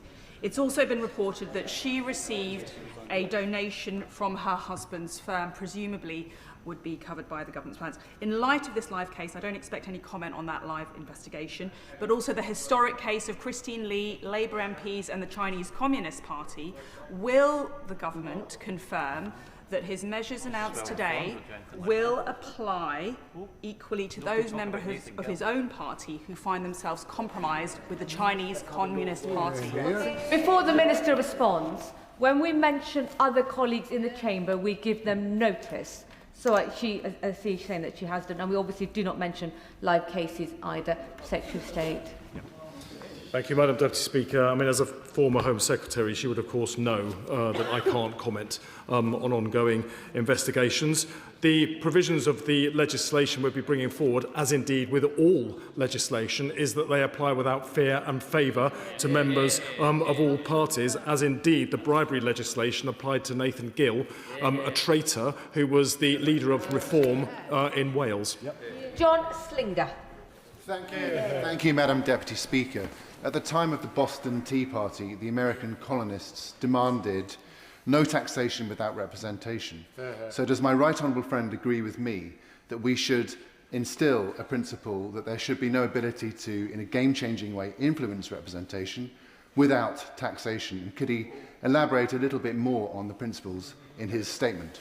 Secretary of State. Well, I thank him for his question. Philip Rycroft has recognised the concern and proposed what I think is a proportionate approach to dealing with that, and I've accepted today the figure of £100,000 cap, a very generous level of funding. I think most reasonably minded people would agree, for donations from British nationals who are living and paying their taxes overseas. Zoe Franklin. Deputy Speaker, and I'm grateful for the Minister's comments in the Chamber today, and the Rycroft report has come at a really important time. As a member of the Bill Committee, I look forward to working with the Government to ensure that all of the recommendations are put through. They are incredibly important. But I just want to go back to the comment made by my honourable friend, the member for Hazel Grove, regarding the importance of a report related to the US's interference in our democracy. And then ask the question off of that, what steps is the Government and the Defending Democracy Task Force taking to protect our democracy from foreign interference more generally before the Representation of the People Bill goes through this House? Thank you. Secretary of State. Well, the US, of course, is our closest ally. The provisions that we are making in this legislation do not target any one country or indeed any one individual. They are intended as a proportionate response to a growing threat, wherever that threat may arise. Dodds. Thank you, Madam Deputy Speaker. I strongly welcome this report and the government's speedy and decisive response to it. Now, evidence from Germany and from Moldova shows how online attempts of foreign interference can combine with real-life attempts of foreign interference in the run-up to elections. So I want to ask him specifically whether I was right in hearing that the government will be looking at a transparent protocol for dealing with information emergencies related to foreign actors in the run-up to elections. And secondly, is he aware that in countries where crypto interests have unfairly influenced elections, very often donations have been given in domestic currency? So will he look at that broader context? Thank you. Secretary of State. Yeah, thank you for her question. Of course, there are recommendations covering precisely the points she's raising. I have accepted the report in general terms in full. We will be responding in detail to each of the 17 recommendations, and I hope those will address the concerns she's just raised. Dr. Ellie Chowns. Thank you, Madam Deputy Speaker. I warmly welcome the Rycroft review and the Government's swift action set out today on crypto and on overseas donations, although I would like to see the Government go much further. In respect of the amendments that he said he will amend the Representation of the People Bill wherever necessary, as a member of the Bill Committee, I would love to see those amendments come forward while we are still in committee stage so that we can give them the line-by-line scrutiny. That is the normal practice of this House. He referred to that normal practice. Will he please pull out all the stops to ensure that that happens? And can I ask him specifically, On the point about stopping the spread of disinformation on social media, Philip Rycroft on page 47 refers to the significant benefits that could come from having a real-time online library of social media adverts so that we get that transparency, that light shone on how all sorts of actors are influencing people below the surface. Does he support Philip Rycroft's view on that, and will he act to bring forward amendment to deal with that particular problem? Secretary of State. Well, can I thank her for her and her party's support for the review. As a member, I thank her for her work on the Bill Committee as well, and she's quite right. We do need to make sure that when the amendments come forward, the Bill Committee at that stage has sufficient time, indeed the House has sufficient time to go through them in detail. I will respond, and the Government will respond to each of the 17 recommendations in detail, and I think that will be the most appropriate time to respond to the question that she's just raised. Phil Brickell. Thank you, Madam Deputy Speaker. And as an individual who's dedicated my life to tackling corruption in all its forms and the chair of the APPG on anti-corruption, can I thank the Secretary of State and the gallant member for Barnsley North for their commitment to addressing foreign interference in our politics, and also thank Philip Rycroft for his review.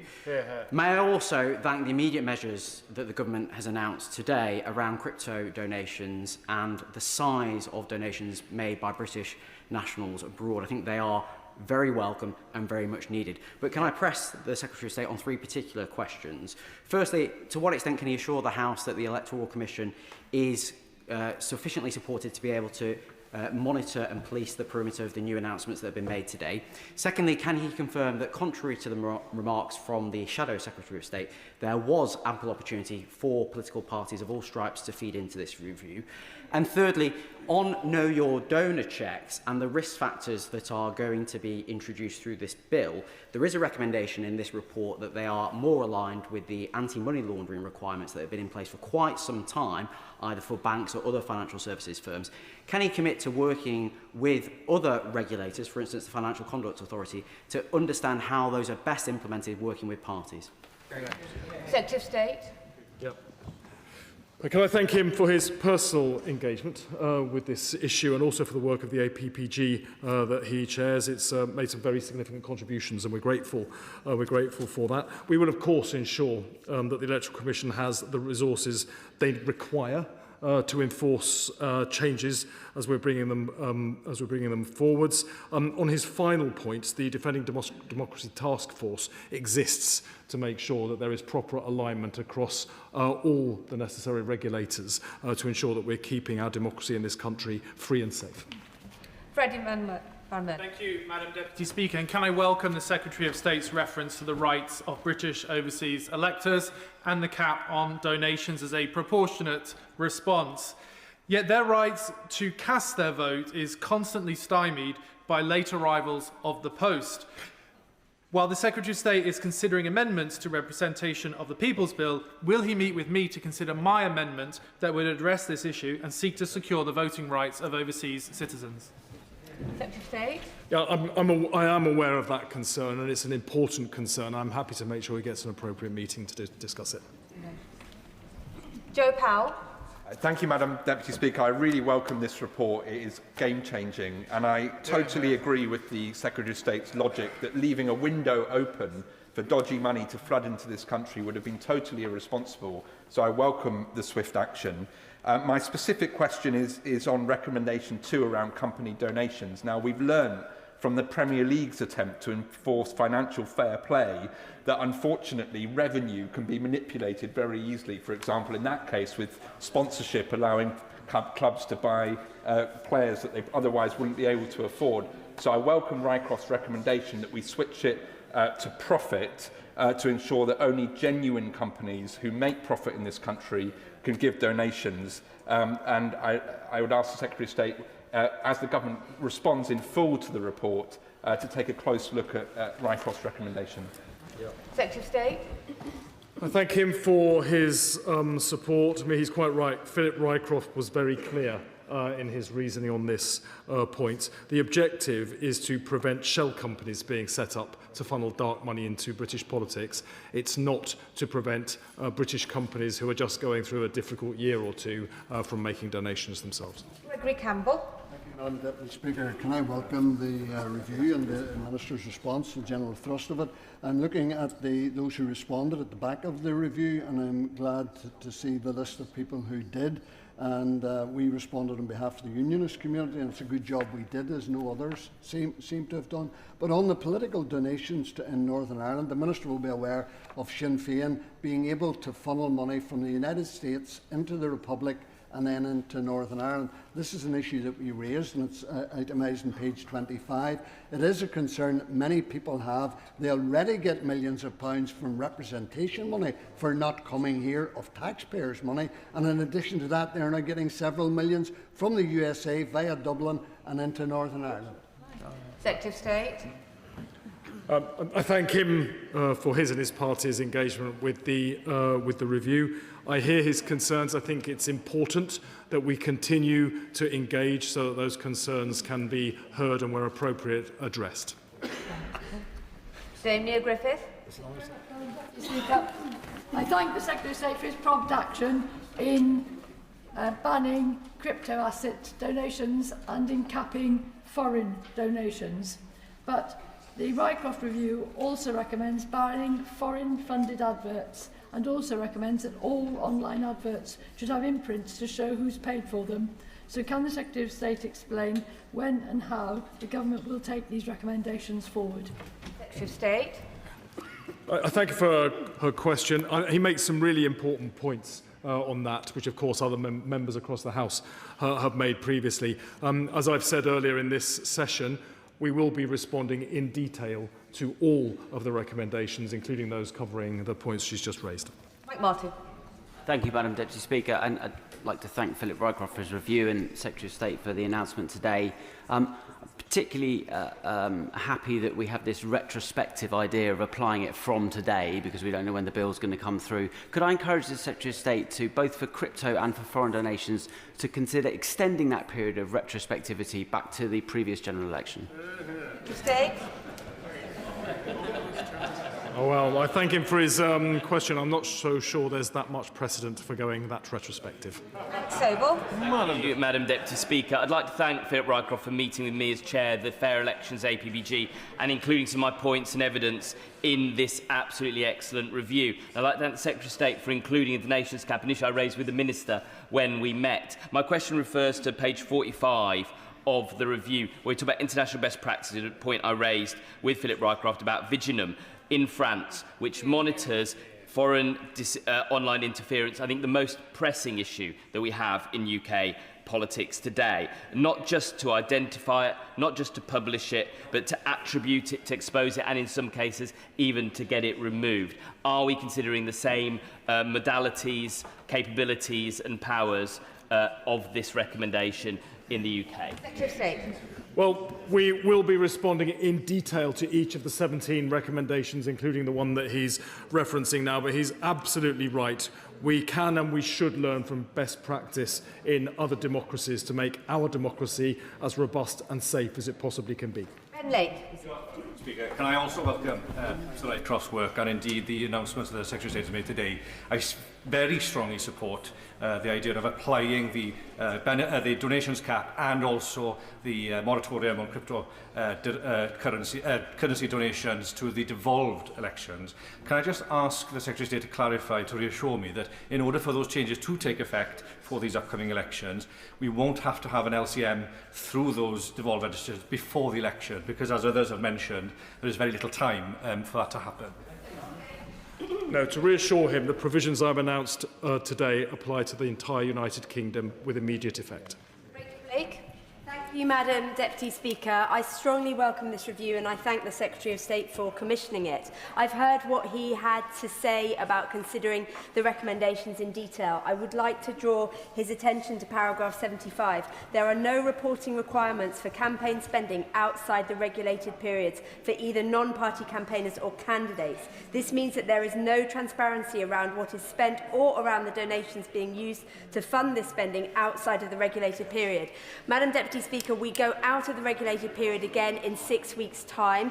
Could I ask the Secretary of State if he will consider urgency around that particular recommendation 4 about dealing with the regulated period? And more broadly, does he agree with me that it is our democratic duty to take this report seriously, and that those political parties who do not take this report seriously and who do not take transparency and democracy seriously have no role in this Parliament and have no decency in representing their constituents? I thank her for her question. I mean, there are very clear recommendations about non-party campaigns and candidates. We will be making our response to those recommendations in due course. The only recommendations I'm bringing into force immediately are those that I referred to in my speech. Madam Deputy Speaker, I welcome the recommendations to the Rycroft report, particularly the cap on our foreign voters. Yet we all know that our domestic politics is still prey to big money influencing all the parties in this House, which warp our politics and move away from public discourse in favour of the interest of the wealthy. In fact, the last election, Madam Deputy Speaker, saw one of the highest ever spendings in a general election, close to £70 million. That is extremely unfair for the smaller parties and independents. So can I ask the Minister, how do we promote a fairer representation away from domestic big money politics? Well, I thank him for his points. The purpose of the review, and therefore my statement today, is to address growing concerns about foreign influence on our elections, particularly the attempts by hostile states to get control of our elections and influence in ways that will favour them rather than favour the British people. Samantha Niblett. Madam Deputy Speaker, I welcome the Rycroft report, especially the focus it gives to the threat of social media in upturning our democracy. It was astonishing on the Select Committee for Science, Innovation and Technology yesterday that the representative from X repeatedly stated that X was not politically biased and appeared to decouple himself from Elon Musk and the platform itself. Elon Musk has incited hatred in this country and has backed very right-wing candidates and parties on his platform. Can the Secretary of State confirm that when it comes to foreign financial influence, this extends to members of this House, any members of this House, receiving any income from X and any other social media platform? Secretary of State. I thank you for a question. The recommendations are very clear in their scope. I hope she will allow the government to take the necessary time to respond to those recommendations in detail. There's a lot in them, and then to bring forward amendments to the legislation and take that through both houses in the usual way. Ayub Khan. Thank you, Madam Deputy Speaker. A former high-ranking member of Reform UK was convicted and sentenced to 10.5 years in prison for accepting bribes to promote pro-Russian narratives, while some members across this House have had foreign interference directly in their work in Parliament. Given the Rycroft report highlights how foreign interference in our politics is real and persistent, what further and additional steps can be taken to strengthen our democracy from foreign interference in political parties? Secretary of State. Well, he's right to highlight that very high-profile case of Nathan Gill, who was accepting bribes on behalf of Russia, a hostile foreign state, and effectively kowtowing to them rather than responding to the wishes of the British public. We can't allow that to happen. That's why we're bringing forward the provisions in the Representation of the People Bill, and why we will be bringing forward further amendments based on Philip Rycroft's review that is before the House today. I want to thank Philip Rycroft for his review and also for meeting with me in discussion of his report and for the quick action that the government is taking. One point I would like to take a little bit further on cryptocurrencies: what further action will the government be taking in terms of ensuring that it doesn't then influence going from politics and moving into lobbying, or even worse, into think tank organisations? Secretary of State. He makes a very important point, and indeed there are recommendations in the review about precisely that, and we will be coming forward with our detailed response to that. I've, of course, accepted the review in general terms, but we'll bring forward detailed responses to the individual recommendations and then amendments to the legislation so we can bring forward and put in place necessary protections to ensure that it is British people that take decisions about who governs them, not people sitting in the Kremlin or seats of government elsewhere in other countries. Jim Shannon. Thank you, Madam Deputy Speaker. Can I thank the Minister very much for a very positive statement and a very clear direction from government. Some 4 to 5 weeks ago, I asked a question to the honourable member in relation to Sinn Féin monies. At that time, it's not a criticism, Minister, by the way. The Minister said he would come back to me, but he didn't, and the reason why he didn't is because this statement was coming, I understand, today. So can I ask the question, in light of this statement and the clarification that there is, accountability and transparency are tenets that have to go hand in hand with elections. The ideals must become realities.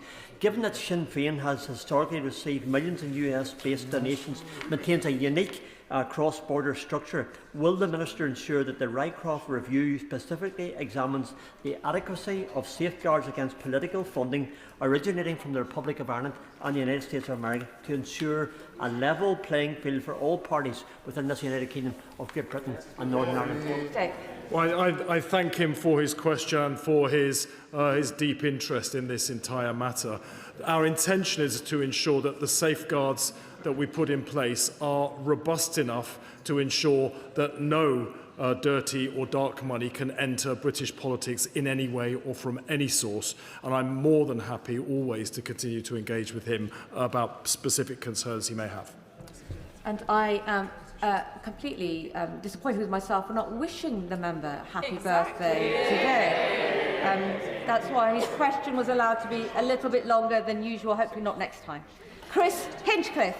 Madam Deputy Speaker, I welcome this statement. The public must have confidence that political decisions are made in their interests, not those of wealthy donors, and nowhere is that more important than in relation to the housing crisis, where there are also significant concerns that vested interests are seeking to exert significant influence on policy making. So will the Secretary of State meet with me to discuss my proposed amendment to the Representation of the People Bill to ban developers from donating to politics and restore trust in our planning system? I'm more than happy to make sure that he gets an appropriate meeting. And can I, belatedly, I should have said it earlier, wish the honourable member a happy birthday as well. Oh, marvellous. Marcus Campbell-Savers. Oh. Thank you, Madam Deputy Speaker. Everyone struggles from time to time. Section 10 of the Political Parties and Elections Act 2009 amended the 2000 Act so that in addition to already needing to be on the electoral register, a donor would need to be domiciled in the UK for tax purposes. However, Section 10 required a statutory instrument to activate it, a statutory instrument that was never laid before this House.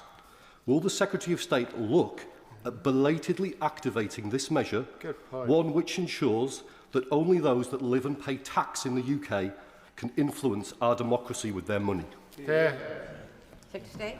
Thank you for raising the point, and of course I'm more than happy to look at what he's raising. Final question, Mark Stewart.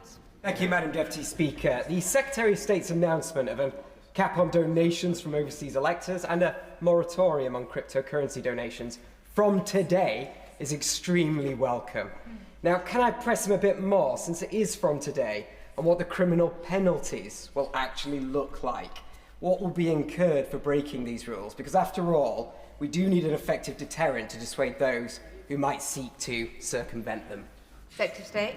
Thank you for his question. We will lay the details before the House so that members on all sides have access to the relevant information. But it was very important that the provisions in these two circumstances were brought forward to today because of the risk of a window for evasion had we not done that. That retrospective change will, of course, be subject to the legislation going through Parliament successfully. That is the end of the statement on foreign financial influence and interference UK politics. Well, many points of order. I'm sport for choice. Stephen Geffins. Thank you, Madam Deputy Speaker. Madam Deputy Speaker, as I mentioned earlier on, the Scottish Parliament goes into its recess ahead of the election today. yet the Minister talked about seeking a legislative consent motion. Now, when we are devolving this is an important issue. I respect the work that's been done, but, Madam Deputy Speaker, can I seek your guidance on how these measures can be brought forward in a more timely manner so that we can respect the democratic process in other parliamentary institutions within these islands? I thank the honourable member for giving notice of his point of order. This is not a matter for the Chair, but the Treasury front bench will have no doubt heard exactly what the members had to say. I hope we'll make sure that his comments are addressed and taken on board. I can see the Secretary looking at me and nodding as well. Let's take that as a positive. Another point of order, David Simmons. Thank you, Madam Deputy Speaker. On a point of order, may I seek your guidance? We've just had a statement from the Secretary of State on the matter of donations. Can you tell us, has the Secretary of State or the Department given any indication that it proposes to come to the House to give a statement and the opportunity for questions on the matter of local government reorganisation? I know Mr Speaker was particularly concerned that over the last 24 hours a good deal of information has been placed in the media about decisions that have been made, and as yet no members of this House have had the opportunity to scrutinise the government on those matters.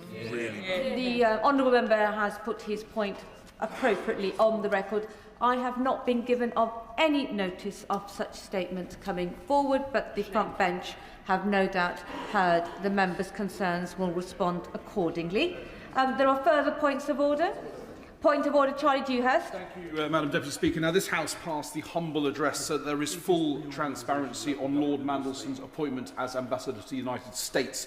This includes the due diligence undertaken by the Cabinet Office's Propriety and Ethics team, and yet, in an answer to a written question, Cabinet Office ministers have now admitted that the people advising on what is to be redacted or deemed in scope is the very same Propriety and Ethics team which undertook the due diligence.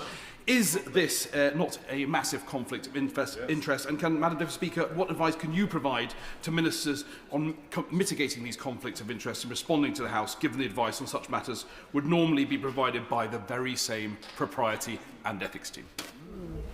I thank the honourable member for his point of order. He will know that I am not responsible for the inner workings of the Cabinet Office. That is a matter for the government.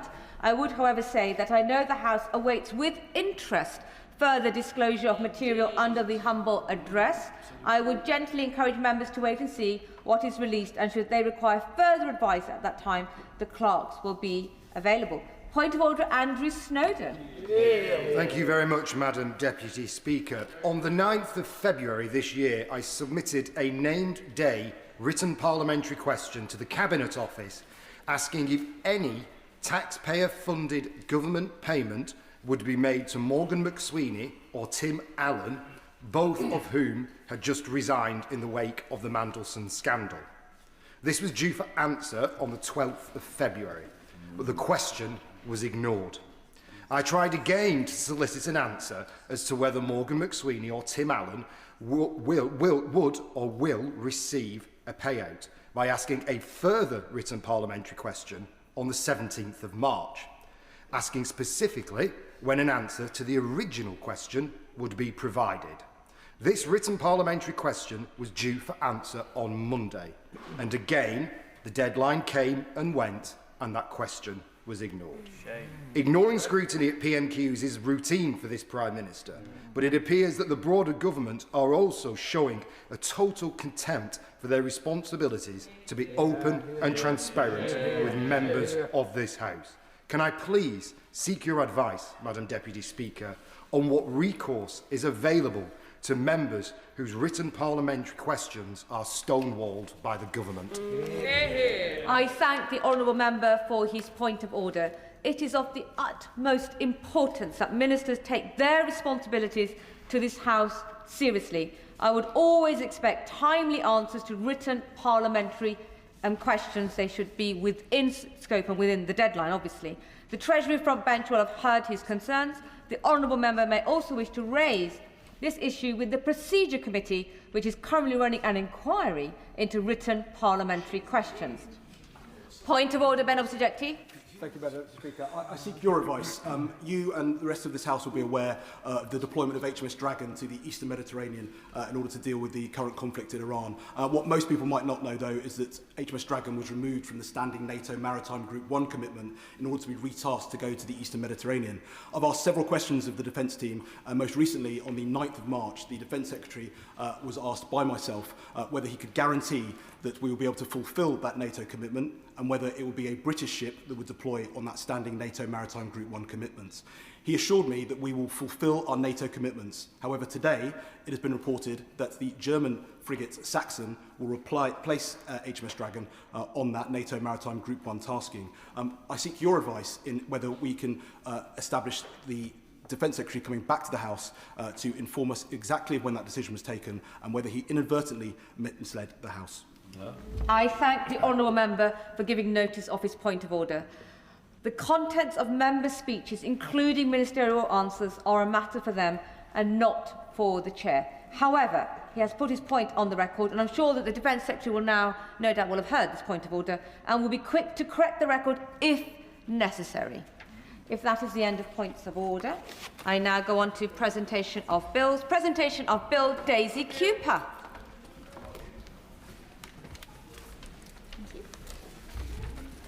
Amenity land purchased by local authorities bill.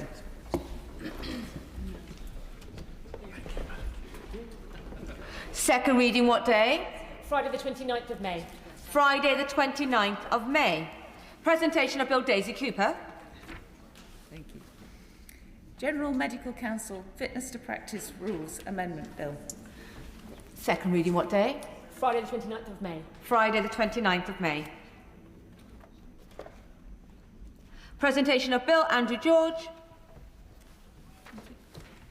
Marine Mammals Protection Bill. Second reading what day? 17th of April. 17th of April.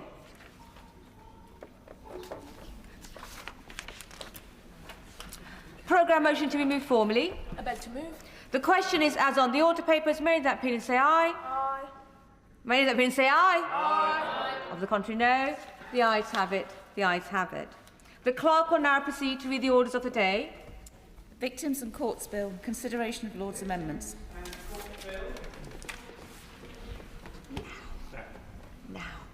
Now. I can inform the House that Lord's Amendments 4 and 7 engage the Commons financial privilege. If either of these Lord's Amendments are agreed to, I will cause the customary entry waiving the Commons financial privilege to be entered in the journal. We will begin with the government motion to disagree with Lord's Amendment 1, with which it will be convenient to consider all other Lord's Amendments and government motions as on the notice paper. I call the Minister to move the motion. Minister Alex Davies-Jones. Thank you, Madam Deputy Chair. I am very grateful for the opportunity to once again be speaking on the Victims and Courts Bill as it returns to this House. This is fundamentally a bill for victims. At its core, the measures seek to ensure that victims are treated with dignity, compassion and respect throughout the entire justice process. The bill will ensure that offenders are held to account by giving judges the power to impose prison sanctions on offenders who refuse to attend their own sentencing hearings, something that the families of Olivia Pratt-Cobell, Jan Mustafa, Zara Alina and Sabina Nessa have campaigned tirelessly for. It places the welfare of children firmly at the centre by restricting the parental responsibility of the most serious offenders, including child sex offenders and those who have conceived a child through rape. The bill also strengthens the power of the Victims Commissioner by giving them greater authority to act in individual cases that raise systemic issues and requiring an independent assessment of compliance with the Victims Code. I am grateful for the scrutiny given to this bill in the other place. The Lord's amendments that we are considering today reflect a shared determination across both houses to improve outcomes for victims. However, while the government shares this objective, we must ensure that the reforms are workable, proportionate and capable of being delivered effectively. I will now turn to the 7 non-government amendments made in the other place. First, Amendments 1 and 3 relate to court transcripts. Through the Sentencing Act 2026, the Government has already introduced a major expansion to transcript provision that will, for the first time ever, give all victims the ability to request free transcripts of Crown Court sentencing remarks directly relevant to their case from spring 2027. This is a significant step forward for victims, improving access to clear information about how decisions are made, and it will strengthen their ability to navigate the justice process. This is a significant operational undertaking, and we must ensure that this major expansion for victims is delivered effectively and in a way that is operationally sustainable. We are working at pace to deliver this, and it is essential that we get it right, so that victims receive that important information in a timely way. It will help them understand the sentence that has been passed and support their recovery. However, Madam Deputy Chair, we recognise the strength of feeling around transcripts, particularly from victims, and I want to reference the strength of feeling in this House towards this subject too. I want to be clear that the Government is approaching this with care and ambition to go further.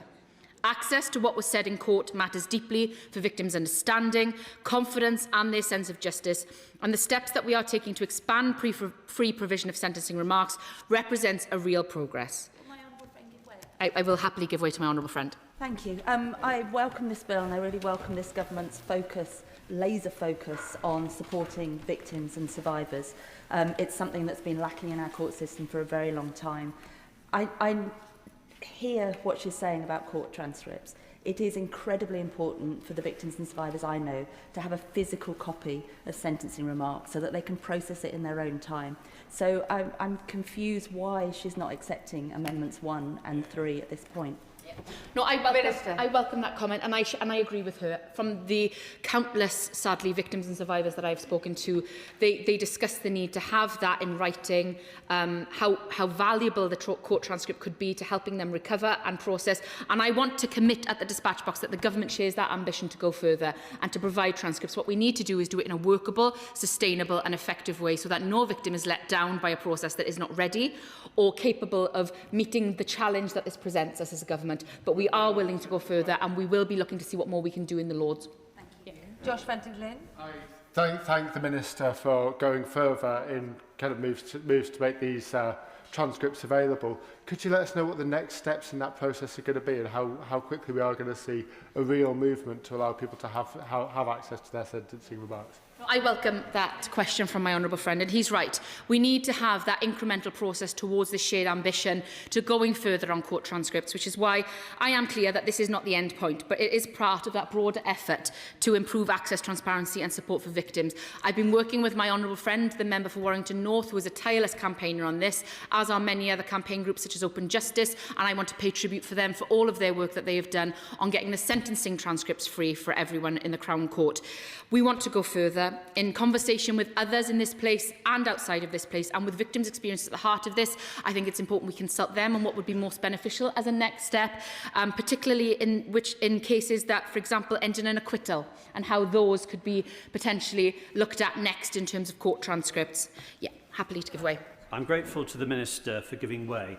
I was slightly concerned when I heard the Minister say that she was going to work at pace, because that's the phrase that ministers in the Defence Department have used for the Defence Investment Plan, which has been repeatedly postponed and still isn't with us. So when she says she's going to work at pace, is she able to give a more precise timescale, or does that mean sometime in the next 12 months? Minister Davies-Jones. I welcome the intervention from the honourable gentleman. I cannot speak for the Department for Defence, but I can speak to my own record here as the Minister and my own actions in government when it comes to delivering for victims, and I am happy to put on record that we are working at pace to deliver this. The honourable gentleman will see what measures come back in the Lords and what commitments we are able to make once we look at what is possible, practical, workable and effective. I will happily give way to the honourable gentleman. Mr. For giving way, she gives us a reason for turning down the Lord's amendments, that she needs to consult. Isn't the usual approach to consult before bringing the legislation, not to bring the legislation and then consult afterwards? Minister. Perhaps I wasn't very clear for the honourable gentleman. This isn't about consulting with victims on what is required. We know what the victims want. I've spoken to many of them regarding court transcripts. But what is possible right now, whilst prioritising delivering these sentencing remarks for free for all victims and ensuring that we work with the judiciary to ensure that we get this right and accurate, is the priority for the government. We are willing to go further. As I've said, this is not the end here in terms of where we go next on court transcripts. For example, looking at what would be best suited as the next possible step in this place for victims. Is that the acquittal?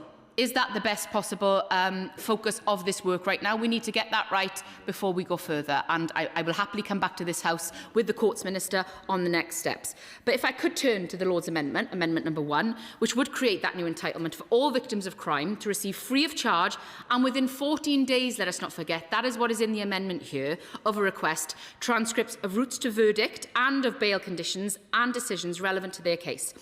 I would like to explain in more detail, Madam Deputy Speaker, why this proposal would not provide significant benefits over the systems that are already in place at present. Firstly, under the Victims Code, victims already have the right to be informed of bail outcomes and release conditions within 5 working days, so actually in a shorter time frame than what is proposed in the Lord's Amendment. We recognise the importance of this right and the benefits for victims in being able to access information in a timely or consistent way. We are also currently exploring how responsibilities under the Victims Code are being met by the relevant service providers and how better to support them in the delivery of that code. I'd also like to make it clear to honourable members that we are seeking views through the ongoing Victims Code consultation, which ends at the end of April, on whether current processes for providing bail information are working as intended. To strengthen this further, once commenced, the Victims and Prisoners Act 2024 will introduce a compliance framework requiring all criminal justice bodies to keep the delivery of the code under review. Taken together, these operational and legislative measures address the core concern around timely and sufficient provision on bail information far more effectively than introducing that through a statutory duty to provide transcripts of bail hearings. Secondly, on the routes to verdict. Now, providing victims with these would actually be unlikely to add significant value, which is why we need to discuss with victims on what would be of most value to them. A route to verdict is typically a very short document, sometimes not even a document at all. Its purpose is not to explain the outcome of a case, but to guide the jury through a series of legal questions that they must consider privately when applying the law to the facts. Crucially, juries do not provide their answers to these questions, nor do they even give a reason for their verdict.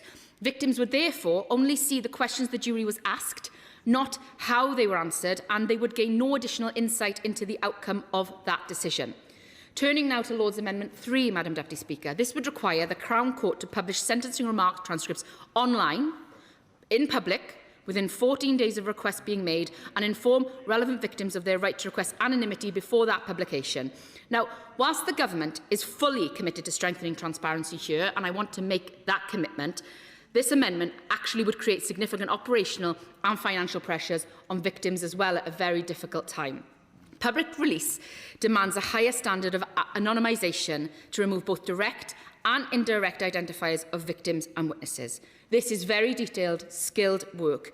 Current AI-based tools cannot reliably carry out anonymisation for the complex and sensitive material heard in the criminal courts and still requires trained staff to manually review each and every transcript. This means that even modest increases in publication would create disproportionate pressures on operational capacity. Furthermore, requiring the court to make the victims aware of their right to request anonymity makes appropriate redactions and publish the transcript online all within 14 days of sentencing remark transcript request being made is not operationally viable at this time. Our immediate priority, as I have said, must be delivering the sentencing remarks expansion for victims properly and at pace. Adding substantial new duties at this stage would divert the very resources needed to deliver these important commitments for victims, which victims have asked us directly to provide. I now turn to Lord's Amendment 2, which proposes the creation of an appendix to the Victims Code, setting out how that code applies to close relatives of a British national victim of murder, manslaughter and infanticide outside of the UK, where the victim was resident in England and Wales. The Government cannot support this amendment as it risks placing obligations on agencies to provide services to bereaved families that are impossible to deliver in practice and in some places go further than the actual Victims Code itself. It also risks confusing the existing legislative framework and therefore the workability of the code itself and could raise the expectations of victims. The Victims Code already applies to some families bereaved by homicide abroad, namely where the offence is murder or manslaughter and the perpetrator is a British national or a British resident. This is because, in these circumstances, the case is capable of prosecution in England and Wales. Where offences are not capable of prosecution in the UK, for example, where the crime is committed overseas by a foreign national, most entitlements to the Victims Code do not apply. I want to pay tribute here to the Honourable Member for Maidenhead, who is in his place, and all the work that he has done working with the brilliant organisation Murdered Abroad, representing the views of all of the families here.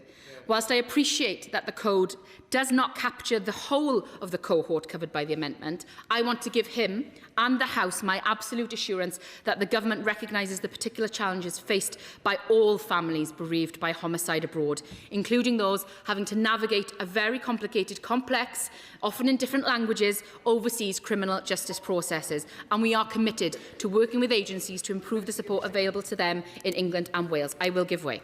Chris Finch. I thank you, Madam Deputy Speaker, and I thank the Minister for giving way. And can I join her in thanking the Honourable Member for Maidenhead for his work on this particular issue? Can I also take this opportunity to thank my honourable friend from Bolsover for her work on the part of this bill which ensures that there is no parental rights for child sex offenders, and also those who have had their child conceived by committing rape, which is absolutely abhorrent. And I thank her for taking those things forward and her work in making sure that victims are at the centre of this bill. I thank my honourable friend for that intervention. He's right. This is called the Victims' Bill. This is a bill for victims, built by victims, sadly by their experiences of how the criminal justice system hasn't supported them, how it has failed them. And that is why it is important that we build on this bill to ensure that we get this right, workable and effective and deliverable for them in their everyday lives, and for, sadly, the future victims that will inevitably be created by crime committed here or overseas.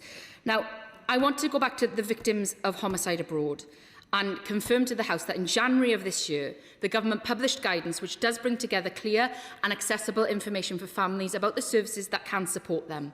Alongside of this, we have clarified the roles and responsibilities in further documentation online, which sets out exactly how the Foreign Commonwealth and Development Office, the National Police Chiefs Council, the Ministry of Justice and the Chief Coroner and Coroner Service will work together when a British national is the victim of murder or manslaughter abroad.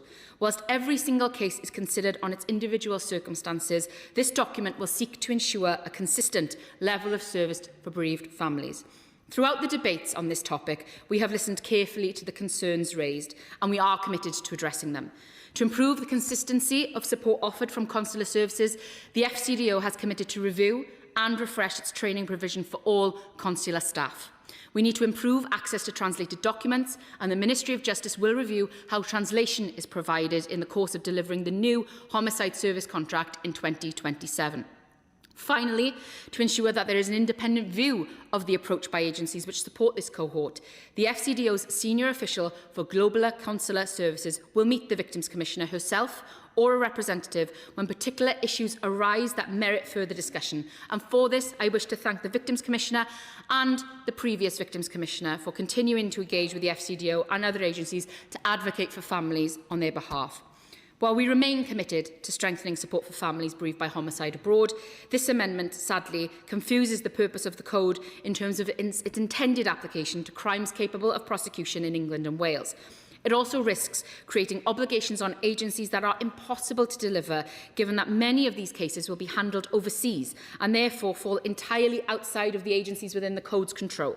Instead, we are determined to directly address the concerns faced by bereaved families. Turning now to Lord's Amendments 4 and 7. These amendments remove Clause 12 entirely from the bill, meaning that the Lord Chancellor would not have the power to set the rates of private prosecution costs recoverable from central funds. As such, the Government cannot support them. Retaining the current arrangements for private prosecutions would preserve a system that is inconsistent and places an unnecessary burden on the courts. Currently, when a private prosecutor applies for their costs to be paid from central funds, there is no prescribed rate. The court or the legal aid agency acting on behalf of the court has to work out in each individual case what that level of reimbursement is reasonably sufficient. That lack of clarity leads to unnecessary disputes, appeals and delays in an already delayed court process. By introducing transparent, consistent rates, we will give prosecutors clarity and certainty about what they will be paid, thereby reducing the need for cost appeals. Valuable court time is sadly taken up determining costs because of the lack of prescribed rates, imposing an unnecessary burden on the courts. It is important to stress again that the majority of private prosecutions never result in a claim from central funds and will be entirely unaffected by this measure. Most private prosecutors act responsibly, applying the code test properly, and they pursue cases in the public interest. But we cannot ignore the evidence that in a small number of cases, the near certainty of recovering a large cost from central funds may cause private prosecutions to be pursued, and that is disproportionate or an unsustainable remedy to the presenting legal issues. We have seen examples, Madam Deputy Speaker, where the costs claimed bear little resemblance to the actual scale or the seriousness of the case, such as a £90,000 claim in a fraud prosecution where the loss was merely £5,000. That is not what the system was intended for. But let me be clear, Clause 12 does not set any rates, and it does not alter the long-established right to bring a private prosecution. That right remains protected under the Prosecution of Offences Act 1985, and it will not be affected. Before any rates are set, there will be extensive engagement with stakeholders and a full public consultation. The Government remains open-minded about where the rates should ultimately be set, and the rates will reflect the complexity and seriousness of cases and will be shaped by the evidence that we gather. A number of respected charities bring private prosecutions to protect the public and to pursue wrongdoing. But it is important to note that charities represent only about 10 to 15% of private prosecutions that result in claims on a central fund, and they will be able to continue to bring private prosecutions. Nothing in this clause within the bill alters that fundamental right to bring a private prosecution. That right is long-standing, preserved in statute, and the Government has no intention of changing it. Clause 12 is measured and necessary in stepping towards reform. It will bring clarity in an unclear system. It will improve efficiency, reduce unnecessary burdens on the courts, and help ensure that taxpayers' money is used responsibly. It does all of this while safeguarding access to justice and maintaining fully and unequivocally the fundamental right to bring a private prosecution. Finally, Madam Deputy Speaker, turning to the unduly lenient sentencing scheme and Lord's Amendments 5 and 6. I want to first send my gratitude to bereaved victims and campaigners.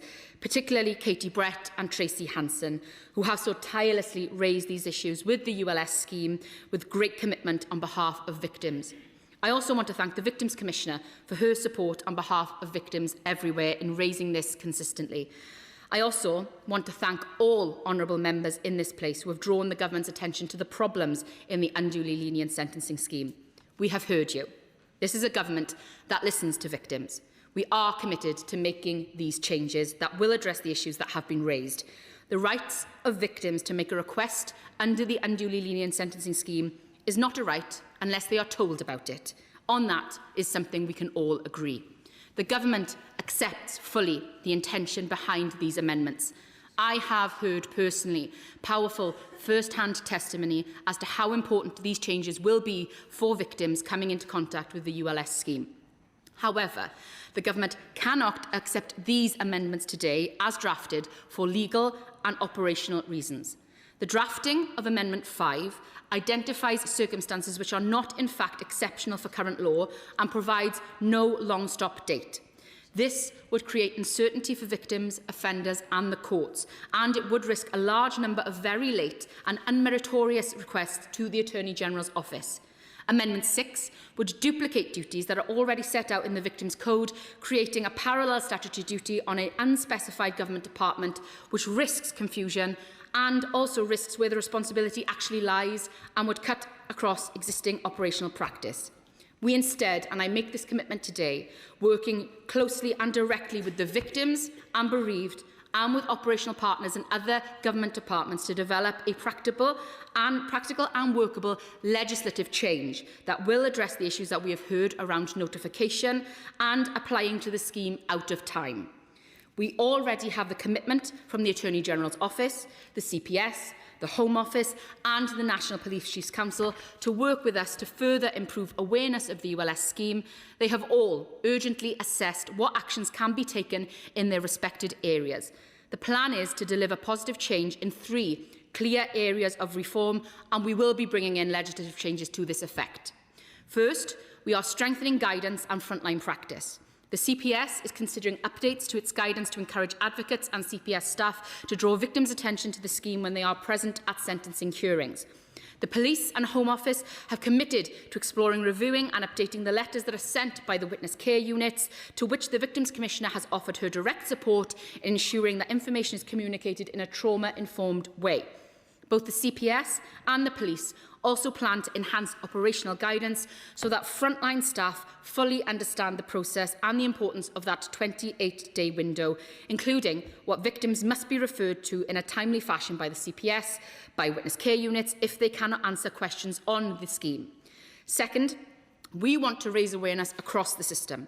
We are going to work with victim support organisations to strengthen their understanding of the unduly lenient sentencing scheme and improve the materials that they provide to families.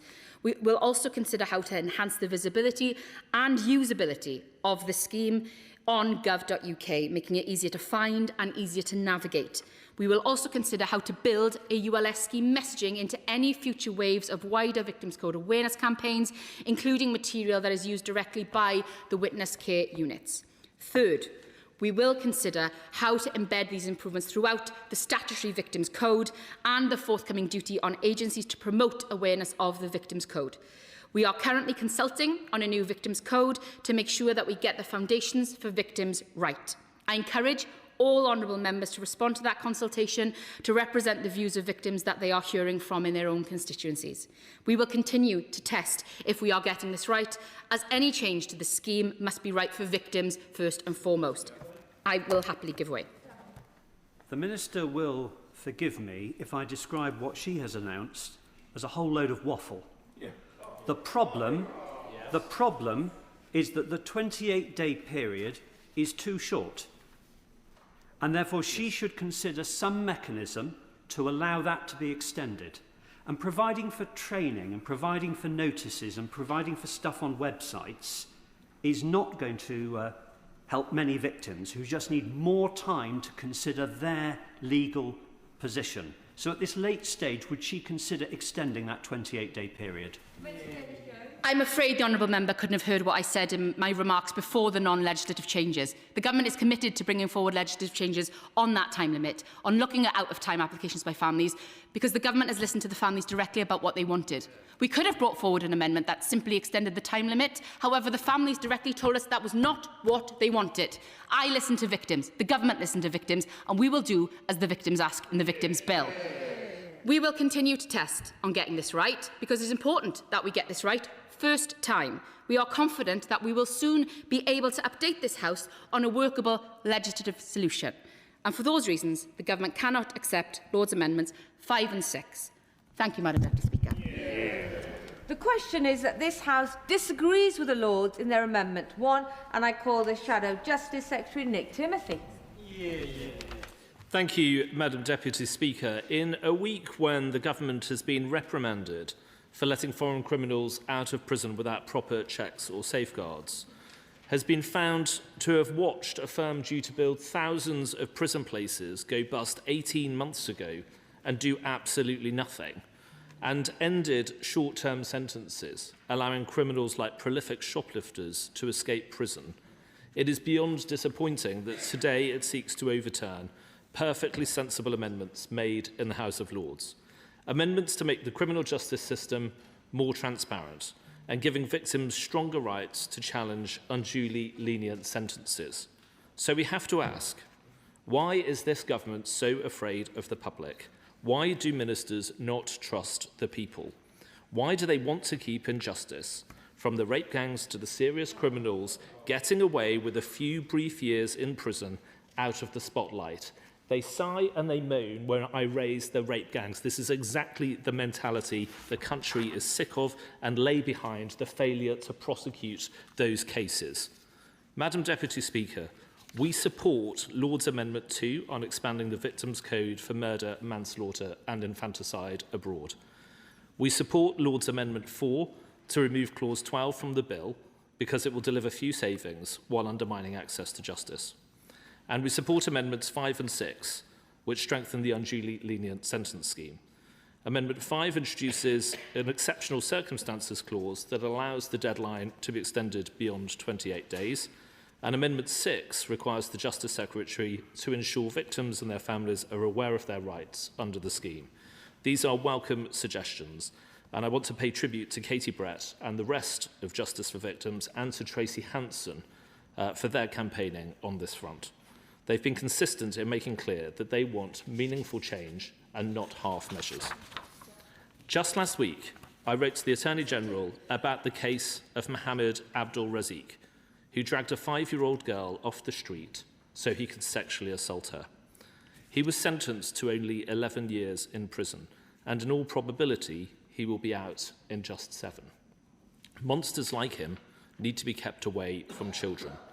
The government's opposition to these amendments weakens justice and reduces public protection. I heard what the Minister said about looking at legislation in the future, and we will hold her to those words. Madam Deputy Speaker, the failure to trust the people goes not just for the unduly lenient sentence scheme, but wider transparency in the justice system.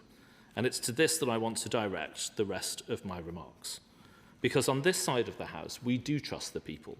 And so we support Lord's Amendment 1, which entitles victims to free transcripts of route to verdict and bail decisions. And we support Lord's Amendment 3, which requires the publication of Crown Court transcripts of judges' sentences remarks online and for free within 14 days of request made by any member of the public. The Minister for Victims explained the government's position on these amendments, and amid the verbiage, I could discern only excuses. She sounded like the driver of a broken-down train, with passengers stranded miles from the nearest station, doing her best to assure everyone on the train that it was indeed moving. But, Madam Deputy Speaker, of course everyone knows that there isn't any movement. The train we are on is entirely stationary. And this is an important lesson for the Honourable Lady, as indeed it is for other members of this government. The repetition of fiction does not make something fact. We can all see exactly what is and what is not happening. I want to explain why this is so important. Of course, we want to see how the provisions of the Sentencing Act are implemented, but it's simply not acceptable for victims to be charged as much as £7,000 for a transcript. And it's vital that we allow transparency to make it easier for victims, for journalists, for the wider public to see what is going on in our courts and detect patterns. Because we know from too many tragedies and too many cover-ups that sunlight is always the best disinfectant. Take the Courts Desk scandal. When the Justice Secretary tried to shut down this vital, searchable archive of court hearings, he caused an outcry. Before Courts Desk, official court listings matched reality just 4.2% of the time. 2/3 of courts routinely heard cases the media never knew about. From crimes committed by illegal immigrants in asylum hotels to weak sentences for paedophiles, from the people dragged through the courts for breaking lockdown rules years after the pandemic, to offending by convicted criminals who should have been tagged but were not, Courts Desk helped journalists to join the dots, securing justice for victims and exposing failures in policy. I still want to know why the Justice Secretary wanted to delete this archive. And I want to know why ministers blamed Courts Desk for a serious data breach when documents released since show that the MOJ considered the breach low risk and not worthy of a referral to the Information Commissioner. The Minister can explain if she wishes. I will be willing to intervene. Wait. Protocol is that the other member would want to intervene, but I take the encouragement, and the Minister rose to it as well, so well done to the Shadow Justice Secretary. Minister. Thank you, Madam Deputy Speaker. On Courts Just specifically, the Shadow Secretary of State will know that this is a private company providing a subscription-based specialist data platform that provides specialist services to journalists. It is aggregating magistrates' court data. This was not stopping data sharing with Courts Desk at all. This was not about reducing transparency. This was merely a commercial sensitivity proposal that was taken temporarily offline whilst we were determining new contracts. This was not regarding transparency. Must be short. Nick Timothy. Thank you, Madam Deputy Speaker. I think she's been taking lessons from the Prime Minister. That answer might as well have been reading the phone book rather than answering the question. I don't think we are Well, the answer the Minister just gave was completely unsatisfactory. There was an attempt to delete the archive. I will certainly give way to my honourable friend. I'm grateful to my honourable friend for giving way. I wonder if he agrees with me that if there was no intention to delete any data, why was it that the chairman of the Justice Affairs Select Committee, with the support of that committee, wrote to the Lord Chancellor asking him to stop the deletion of that data? Well, that is indeed a very good point. I mean, the Minister has her side of the argument. On the other side of the argument is the Justice Select Committee, pretty much every journalist involved in crime and court reporting, the company involved, and opposition parties of all colours. So I think we know what is going on. I was relieved, Madam Deputy Speaker, that after the Conservative campaign to save Court's desk, the Justice Secretary did in fact bottle it and back down. He should do the same today and back Amendments 1 and 3. The lack of transparency in our criminal justice system explains some of the darkest moments in our history. The crimes of the rape gangs were despicable, racially and religiously aggravated, with victims targeted because of their vulnerability. And the criminals were not just the rapists, but all those who colluded and were complicit in these depraved, sustained attacks. The police officers, the social workers, the local officials and the councillors. Some were guilty because they abused those poor girls themselves, some because they helped others to abuse them, and some because they had the chance to stop it but refused to do so. Some were motivated by malice, and some because they chose to tolerate evil because they didn't want to challenge the official narrative about diversity and multiculturalism. With the rape gangs and with other acts of corruption and criminality, we know the politics of communalism is so often lurking. In parts of our country, clan culture is corrupting our public institutions and the rule of law itself. As we saw in the West Midlands recently, the authorities chose not only to turn a blind eye, but to make themselves the willing tools of those they should confront. And if we want to confront all these things, if we want to save our country from corruption and ruin, we need victims of crime, journalists and campaigners and the general public to be given the information they need to expose the truth. We need government not to hinder this noble cause, but to use its power to ensure justice is done. That's why we need far more transparency in the justice system, and why today we will vote in favour of Lord's Amendments 1 and 3. Madam Deputy Speaker, the Minister has told us that the government will not support any of these Lord's amendments. However well reasoned, however thought through, and however well scrutinised, the response of this government to 3 months of consideration in the House of Lords is to overturn every single change their lordships have recommended. The changes to the bill made in the other place would deliver more transparency and more access to justice for victims. They would give charities and victims abroad more support. They would give victims the power to ensure sentences are fairer. They would show to anybody with an interest what is happening in our courts. They would help journalists and others to join the dots and expose the patterns of criminality and failures to enforce the law. But this government refuses them all. Without transparency, Madam Deputy Speaker, there can be no accountability, and without accountability, there can be no justice. This is something we understand, and it's something those on the benches opposite would do well to understand too. We will vote to support the Lord's amendments this evening, and so should they. Keir Starmer. Thank you, Madam Deputy Speaker, and it is a pleasure to speak in today's debate. I first spoke on this bill at second reading when I said that victims in Bolton had waited far too long for a system that truly works for them. This bill delivers critical reforms to protect victims and rebuild confidence in our justice system, from powers to tackle non-attendance at hearings to measures strengthening the rights of victims. It will help victims get the justice that they deserve, and I'm pleased that this Labour government is getting on with the changes that victims and campaigners have needed for far too long. I'm particularly pleased to support the measures in this bill that strengthen victims' rights to receive information. The dedicated victim helpline and the updated victim contact scheme will help end uncertainty and stop victims having to keep chasing for basic updates. That is also why I can understand the intention behind Lord's Amendments 1 and 3 on court transcripts. They are trying to address the same basic problem: victims not getting clear enough information about decisions that affect them. But, Madam Deputy Speaker, victims deserve clarity and the process must be more transparent. But the government has been consistent in saying that these amendments go further than is currently operationally feasible. If we create duties that the courts do not have the capacity to fill safely, victims will be let down once again. And if we promise a process that cannot be delivered in practice, we are not building trust, we are undermining it. This bill marks an important step forward in strengthening the rights of victims, ensuring offenders are held to account and rebuilding confidence in our justice system. For victims in Bolton who have waited far too long to be properly informed, supported and heard, this bill will make a real difference and I am proud to support it. I call the Liberal Democrat spokesperson, Ben Maguire. Thank you, Madam Deputy Speaker.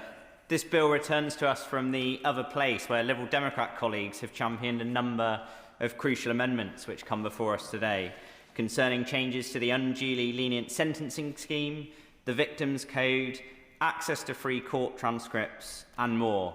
It's really positive and I'm really pleased to hear the Minister supporting those amendments today in principle and hearing her commitment that she will take those away with her team to make sure that they're workable before bringing them back to this place. And of course, Liberal Democrats will hold the government to account on all of those amendments, Madam Deputy Speaker, and make sure that is done as quickly as possible for the sake of the victims. On Lord's Amendment 1, I'm proud my colleagues in the other place have been building on the successes of my honourable friend, the member for Richmond Park, and her long-running campaign for free court transcripts for victims.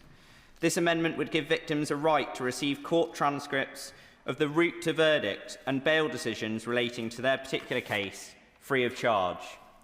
This compares to a victim's right at present, whereby this is only available where a defendant has actually been convicted of an offence.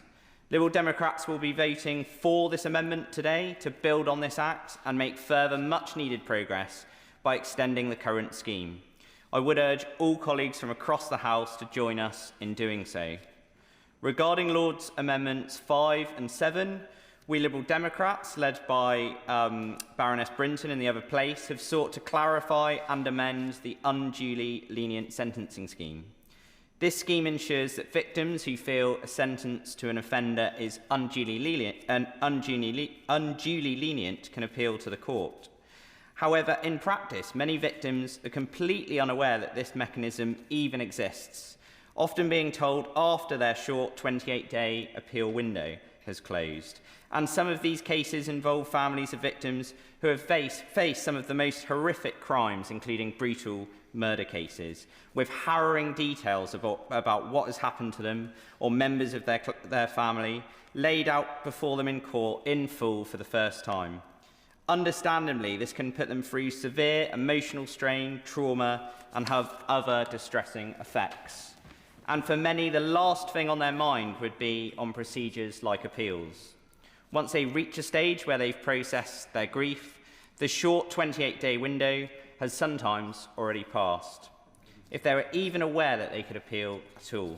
Therefore, to address these issues, our Liberal Democrat new clauses seek to make allowances for this 28-day timeframe to be extended in exceptional circumstances and place much greater responsibility onto criminal justice agencies to ensure victims are fully aware of their rights to appeal and how quickly they must do so. Greater awareness of victims' rights in relation to the unduly lenient sentence scheme could, for instance, form part of a judge's sentencing remarks following a trial, rather than left as an afterthought that might not be covered at all.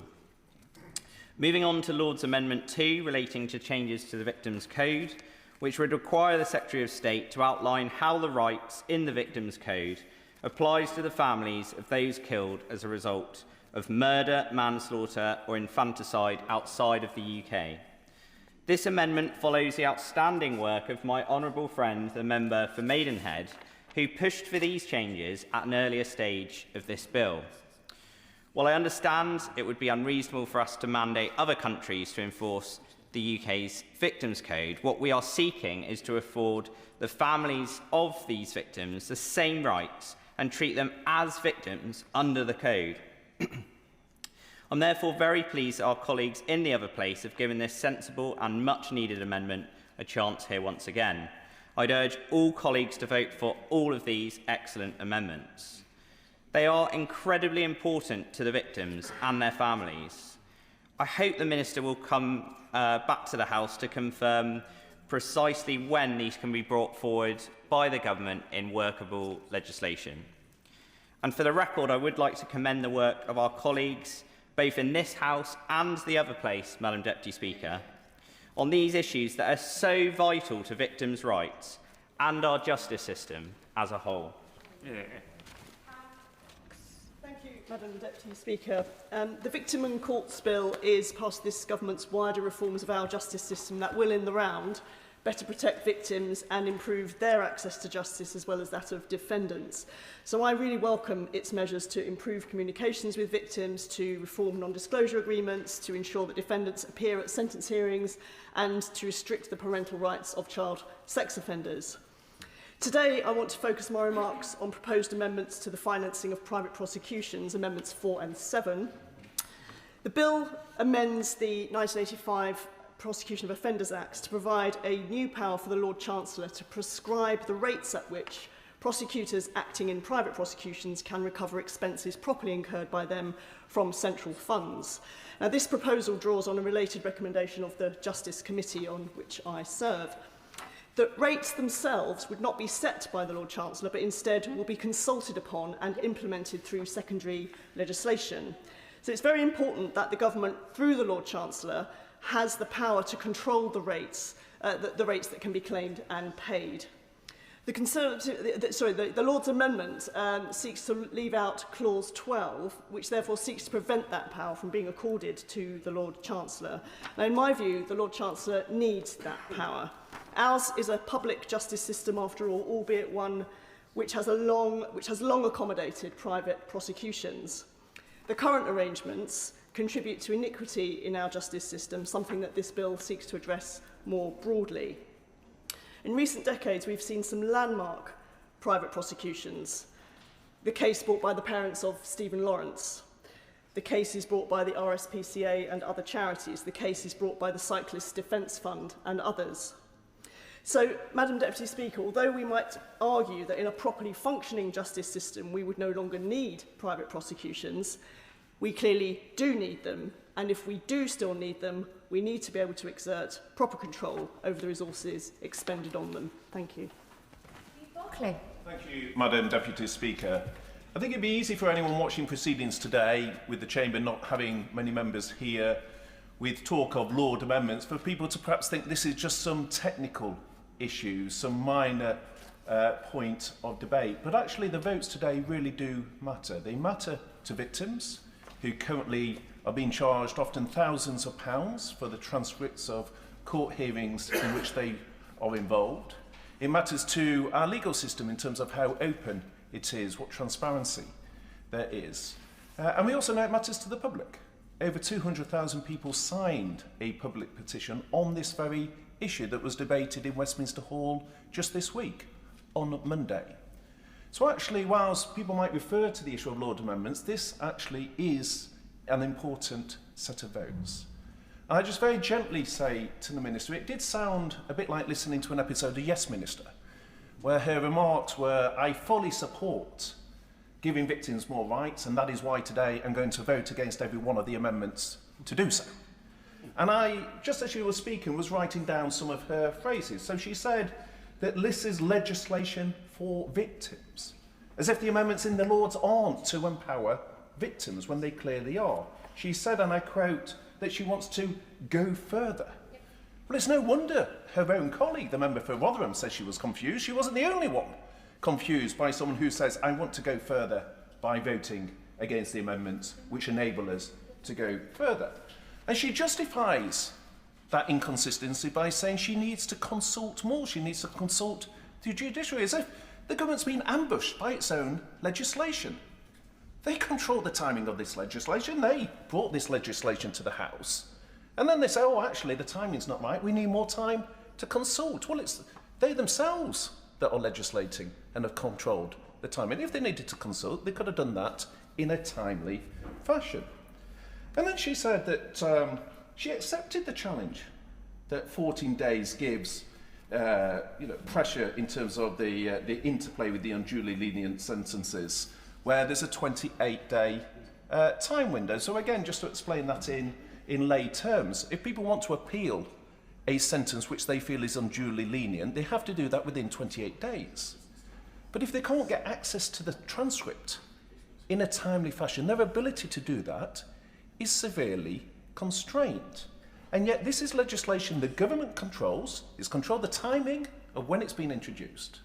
And yet they're going to ask Labour members to vote against these amendments today. Is it any wonder they keep U-turning, Madam Deputy Speaker? Because they're saying one thing, and then they're going to vote to do the opposite today on the basis that at some point in the future they may come round to doing what they say they want to do at the moment. And she says that more can't be done now, whilst also pointing as the reasons for that issues like technical issues and constraints, whilst also saying, but we are overcoming those constraints in terms of sentencing remarks. And again, there's no can-do. There's lots of things in a court bundle ahead of a court hearing. There's witness statements. There's a huge amount of documentation. There's vastly more information that could be shared with victims in a timely way. And yet those discussions don't seem to have taken place. And instead what we're getting is, and it's no wonder my right honourable friend, the member for Bridgewater, said that it was waffle. You know, what we got was, we're going to have guidance. We're going to have work on awareness. We're going to have that government catch-all of a code, as if this is a replacement to actually giving victims the access to the transcripts they want. And so the crux of the issue is this is legislation the government is introducing. The Lords quite rightly has scrutinised it and seen that on the timescales there are constraints, which the government doesn't dispute, it accepts, that actually there is a good case for victims to have more access to transcripts. And indeed, on Monday in Westminster Hall, the Parliamentary Under Secretary for Justice said, and I quote, "There is an issue of transparency regarding court transcripts. Isn't it therefore bizarre, Madam Deputy Speaker, that the government today will ask their own backbenchers to vote against doing what they accept is a real issue for victims of crime?" Lorraine Beaver. Thank you, Madam Deputy Speaker. I welcome the progress that has been made on this bill. It is right that we are taking the steps to rebuild trust in a system that, for too long, has left victims feeling invisible and unheard. Measures to compel offenders to attend their sentencing hearings are welcome. No family should be denied the chance to see justice simply because an offender refuses to face what they have done. And the protection for children, especially in cases of sexual violence, are long overdue. I want to speak specifically in relation to the Amendments 5 and 6, and I want to speak about my constituent, Katie Brett. Katie's little sister, Sasha Marsden, was just 16 years old when she was brutally murdered, raped, and then set on fire. The sheer horror of that crime is beyond words. The pain her family lives with every single day is unimaginable to most of us. And yet, after enduring the traumatic trial and the devastation of their loss, Katie and her family were faced with another injustice. They had 28 days to challenge the sentence they believed did not reflect the severity of the crime. What is worse, they weren't even told that they had this right. For the family of a victim, the trial of the perpetrator is always traumatising. But in cases like these, where Sasha's family heard the brutal details of her murder for the first time at that trial, most of us would not be emotionally ready to fight another fight and understand the complex legal processes within 28 days of hearing the sentence. 28 days to grieve, 28 days to understand the complex legal system, 28 days to find the strength to fight once more. This is not a meaningful right, this is a barrier. Katie has shown extraordinary courage in turning her grief into action. Through her campaign for Sasha's Law, she is asking for something perfectly reasonable. more time for victims' families to seek a review of sentences that they believe are unduly lenient. The government is absolutely right to be looking at ways to improve communications to victims' families, ensuring that they know their rights and to appeal under the unduly lenient sentencing scheme. But I must make a point to the front bench. 28 days is not enough. Even if you are informed of your rights to appeal, 28 days is how long you have to return a T-shirt. The families deserve longer to consider whether they wish to appeal. I understand the government's concerns that there must still be an end date placed on this longer deadline, which is why Amendments 5 and 6 before us cannot be supported. But I urge the government to listen to Katie and the many other families who have suffered at the hands of the status quo, and ensure that the issue is revisited and as the bill continues to progress. Offenders are afforded multiple opportunities to appeal. They are given time, process and support, but the victims' families are given just one chance and very limited time on that. This cannot be right. It cannot reflect the values we say our justice system is built upon and the values that the Labour government was elected to put into action. If we are serious about putting victims at the heart of the justice system, then we must ensure that their rights are real. This bill takes important steps forward, but it must not be the end of the conversation. It must be the beginning of doing better. For Katie, for Sasha, for every family forced to navigate the grief and injustice at the same time, let us make sure that our justice system does not just deliver outcomes, but delivers humanity, fairness and a time that victims need to truly seek justice. Thank you. Final backbench contribution, Joshua Reynolds. Thank you, Madam Deputy Speaker. Today I'll be speaking in regards to Lord's Amendment 2, requiring the Secretary of State to issue an appendix to the Victims Code, setting out how that code applies to families of British nationals who are the victim of murder, manslaughter or infanticide abroad. This is not a new argument in this chamber. I tabled amendments at report stage, making precisely this case, as well as holding an adjournment debate last year and raising the question to this minister several times. And I do thank her for her work with me and with others on this topic. It's also important to thank the charity Murdered Abroad, and specifically Eve Henderson, who've been working for a long time on this issue, as well as the late Baroness Newlove, who her time as Victims Commissioner worked with Murdered Abroad and myself to be able to make sure that amendments that were brought to this bill were workable within the view of the Victims Commission. Murdered Abroad is a campaign made up of bereaved families who have turned their grief into a distinct call for change. Families who are part of Murdered Abroad all have one thing in common. A family member of theirs, a British citizen, who was murdered whilst they are outside of the UK. And their calls are asking for one simple thing: equal treatment. They're asking for structured statutory support that any family would receive if tragedy struck on British soil. Because, Madam Deputy Speaker, a British life lost is a British life, no matter where in the world that loss occurred. And each year, around 80 families receive the news that one of their loved ones has been murdered abroad. Sometimes this is via a police officer, but all too often it is given to them by a journalist who found out the news first and is asking for their comment. When this tragedy strikes, it sends any family into an unimaginable position. But when this happens outside of the UK, families are left with so many other complications that they must contend with. They need to navigate foreign legal procedures, untranslated documents, and distant court proceedings with patchy and often inconsistent support from their own government, all at times of trauma, vulnerability, and mourning. Matthew was sitting in a bar when two door staff rushed over and grabbed him. They were joined by two more, who threw him down a metal staircase.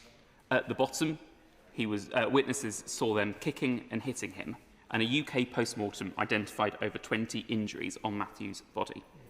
When his mother called the FCDO, she was told he died of alcohol consumption. The same morning, newspapers in Greece ran the headline, "Teen drinks himself to death." Matthew's mum had to fight tooth and nail to get a family liaison officer. She had to fight tooth and nail for translation support, getting documents into English, which ended up being paid for by Derbyshire Police because the FCDO would not pay for it themselves. Alison and Paul's son Danny was killed in Amsterdam in 2022, aged just 22 years old. They explained how navigating lengthy and complex Dutch judicial procedures in foreign languages, whilst also having to arrange matters such as repatriation without any support given to them, was an immense challenge, all whilst they were dealing with the trauma of having their son killed. They do not know the amount of untold stress that added on to them and their daughter at a time where they needed the support from our government. In these circumstances, the government should be supporting these families in any way that they can. Let me be clear what Lord's Amendment 2 does and what it does not do. It does not seek to interfere with foreign judicial systems and does not place unworkable demands on the FCDO. What it does do, however, is establish a statutory baseline, ensuring that bereaved families have access to support and guidance that any other family of homicide would receive. What this Lord's Amendment does specifically is put an appendix into the Victims' Code to say that we must provide specific guidance explaining to these families what support they can access. It explains that families must be given information by the British government about how the foreign criminal justice process works, not getting involved in that process, not interfering with it, but explaining what these families can expect, outlining how families should be given a dedicated family liaison officer supporting families at the worst time. Some police forces do this already, but many don't. And many police forces, we have heard, will tell families they are not entitled to family liaison officers at all, only for immense pressure from families to end up having those police forces back down and giving them the flow that they need. When everything else in the world has gone wrong, it should not be for these British families to have to push the police to give them the flow that they should be entitled to. It also outlines how the government will need to provide translation services for these families. Far too many families have spoken to me and have told me how they've been told by the government to use Google Translate to get death certificates back into English. It's not acceptable. It is not something that we can accept ever again. And one family who I heard from recently telling me how they had to go onto Google Translate to find out that their son's organs had been removed from his body.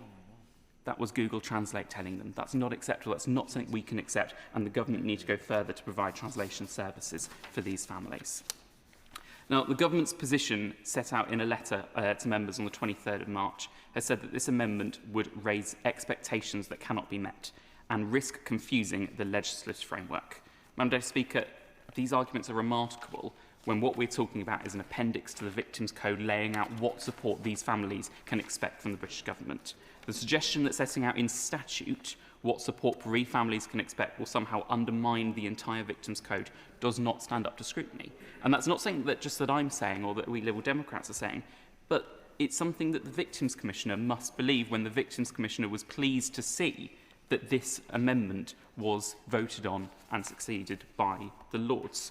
If I cannot understand how this amendment would raise expectations that cannot be met and confuse the legislative framework, and neither can the Victims' Commissioner, I don't understand how the government could do so. The Minister also points to guidance published in January 2026 as evidence of the government's commitment, and I do welcome this guidance. But guidance is guidance. Guidance is not the law. Guidance can be ignored, and guidance has no real enforcement mechanism. If the government genuinely believes that these families deserve support, then we must ask the question why they don't say so in statute. Last month, I met with families from across the country whose loved ones were murdered abroad.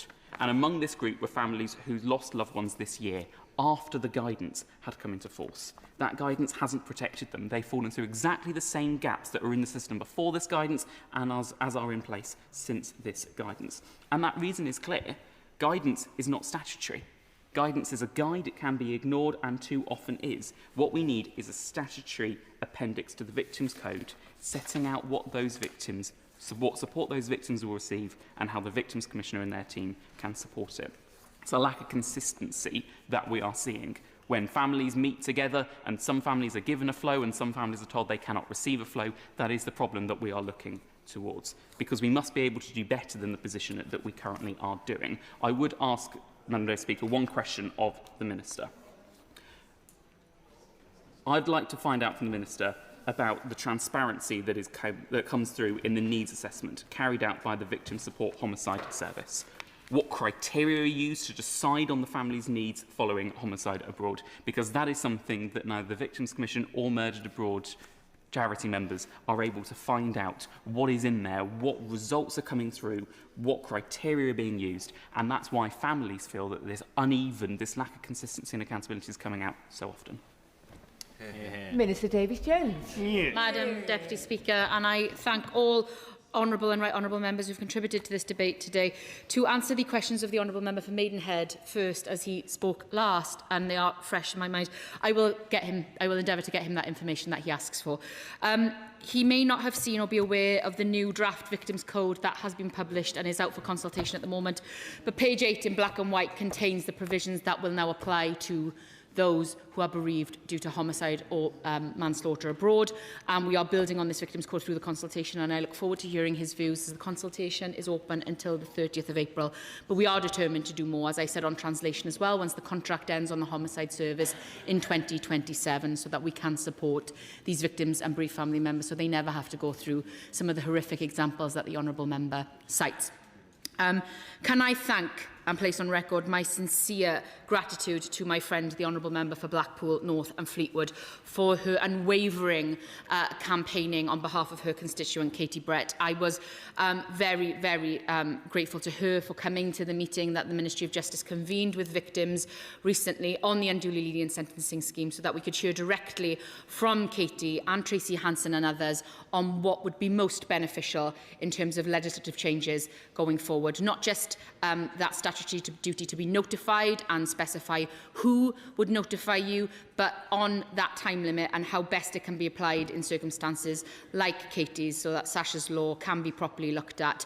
And to the point that the right honourable gentleman, the member for North East Cambridgeshire, made, I understand it can be difficult for him, given that when he was in government, the legislation passed clearly was not workable or sound or had any efficiency on the ground. This government takes a different approach, which is why, although we agree with the sentiment in the other place on a number of these amendments, we have to make sure that they are legally workable, sound, responsible and effective. That is what a responsible government does, and that is what I am determined to do as the Minister responsible. I will happily give way to the right honourable gentleman.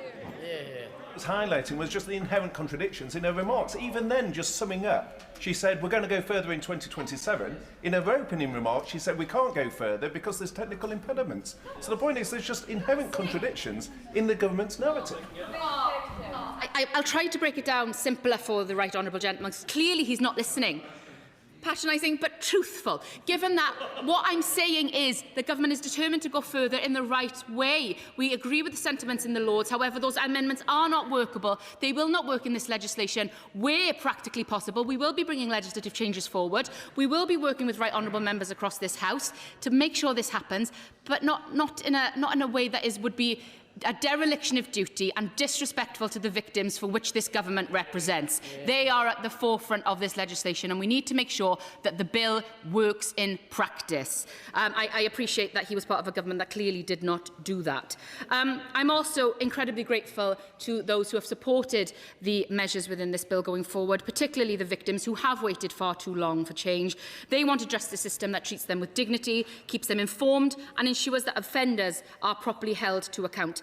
This bill does deliver on tangible improvements that can be implemented while sitting alongside those wider reforms that will modernise our court process and put victims at the heart of the system. Today, this House has the opportunity to support and protect victims and restore confidence in our justice system, and I urge the House to support this bill and reject the Lord's amendments.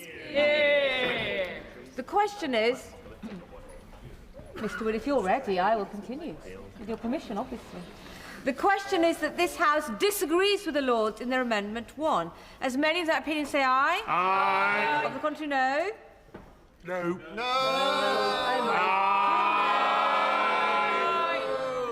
Division, clear the lobby.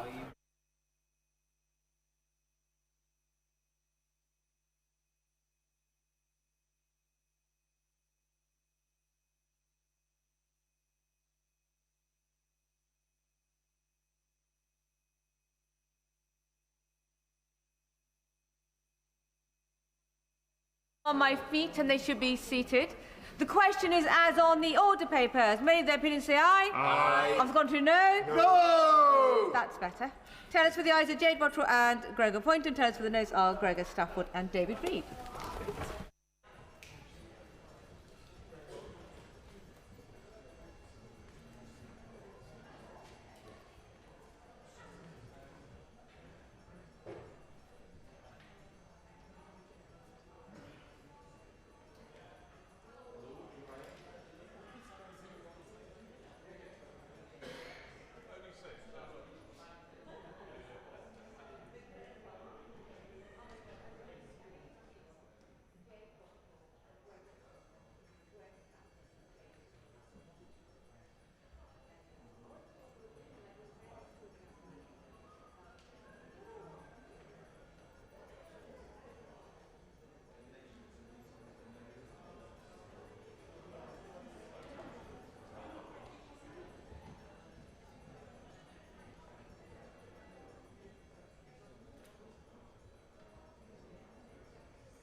For you? Good. Order, order. The ayes to the right, 291. The noes to the left, 158.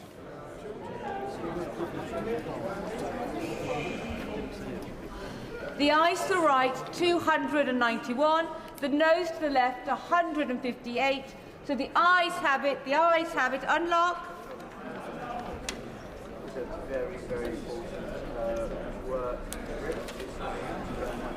We now come to the motion to disagree with Lord's Amendment 2. I call the Minister to move the motion. Thanks, move. The question is that this House disagrees with the Lords in their Amendment 2.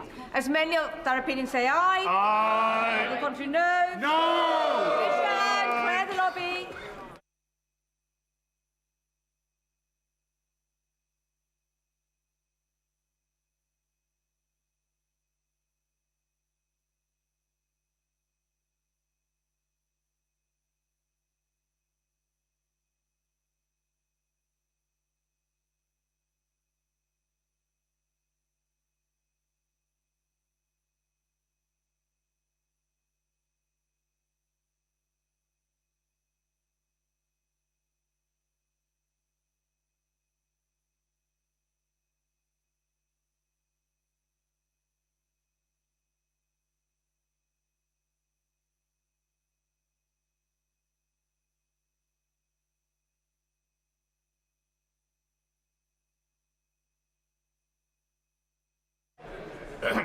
Colleagues paying attention. Mr. Minister Faulkner. The question is as on the order paper. As many in that opinion say aye. Aye. On the contrary, no. No. Tell us with the ayes are Jade Bottrell and Gregor Poynton. Tell us with the noes are Greg Stafford and David Reid.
Right, when you're ready, Mr. Shanks.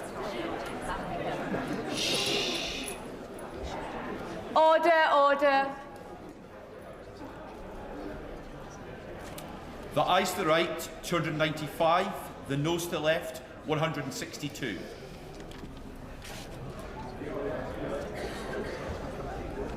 The ayes to the right are 295, the noes to the left 162. So the ayes have it, the ayes have it. Unlock.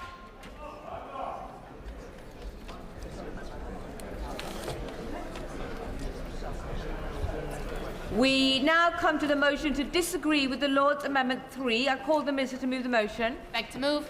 The question is that this House disagrees with the Lords in their Amendment 3. As many of that opinion say aye. Aye. Contrary, no. No. Petition. Clear the lobby.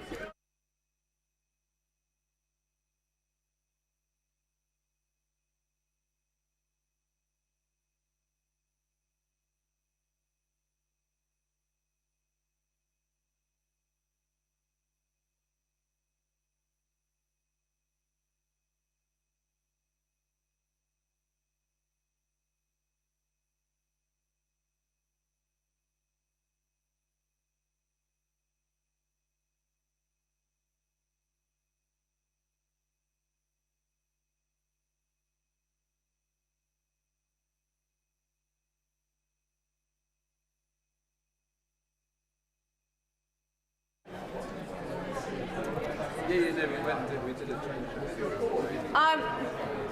He's not even wearing a jacket. It's even worse when you're standing up, turn your back to me in the chamber without a jacket. It just continues, doesn't it? The question is, as on the order paper, as many of that opinion say aye. Aye. Contrary, no. No. Tenants for the ayes are Jade Bottrell and Gregor Poynton. Tenants for the noes are Rebecca Paul and Greg Stafford.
Order.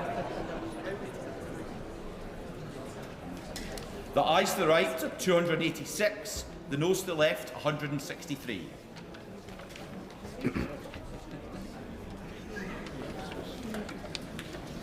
The ayes to the right were 286. The noes to the left were 163. So the ayes have it. The ayes have it. Unlock.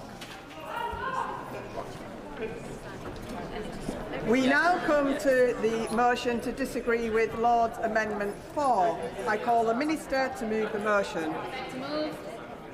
The question is that this House disagrees with the Lords and their Amendment 4. As many as are of that opinion say aye. Aye. Of the contrary, no. No. Division, clear the lobby.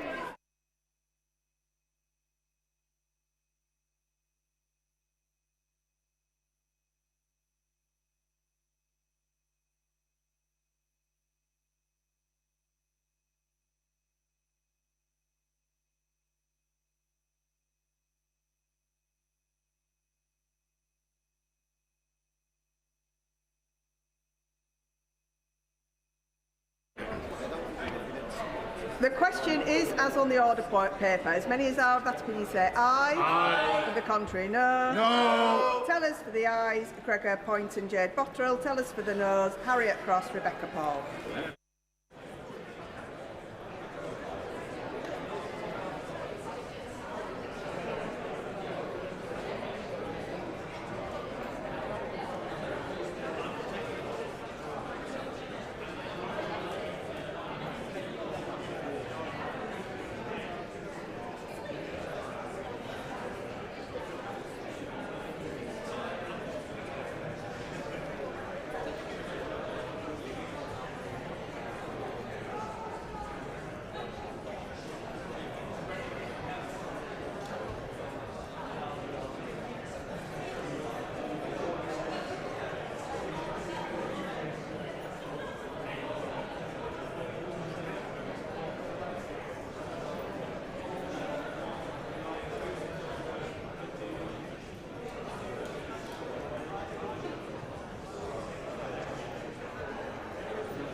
Order.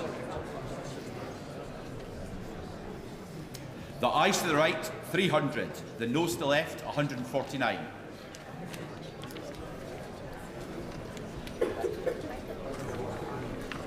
The ayes to the right were 300, the noes to the left were 149. The ayes have it, the ayes have it. Unlock.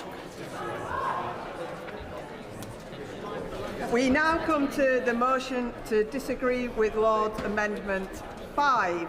I call the Minister to move the motion. I beg to move. The question is that this House disagrees with the Lords and their Amendment 5. As many as are of that opinion say aye. Aye. To the contrary, no. No. Vision, clear the lobby.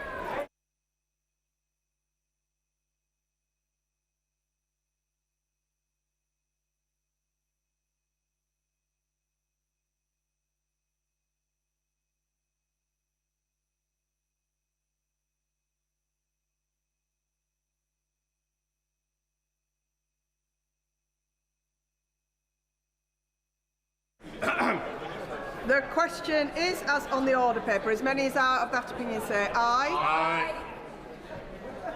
Of the contrary, no. No. Tellers for the ayes, Gregor Point and Jade Bottrell. Tellers for the noes, Harriet Cross, Rebecca Paul.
ayes to the right, 292. The noes to the left, 162.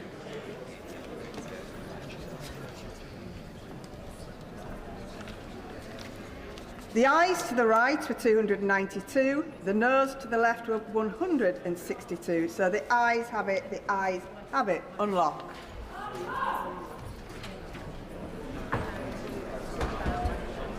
We now come to the motion to disagree with Lord's Amendment 6. I call the Minister to move the motion. I beg to move. The question is that this House disagrees with the Lords in their Amendment 6. As many as are of that opinion say aye. Aye. Of the contrary, no. No. Division, clear the lobby.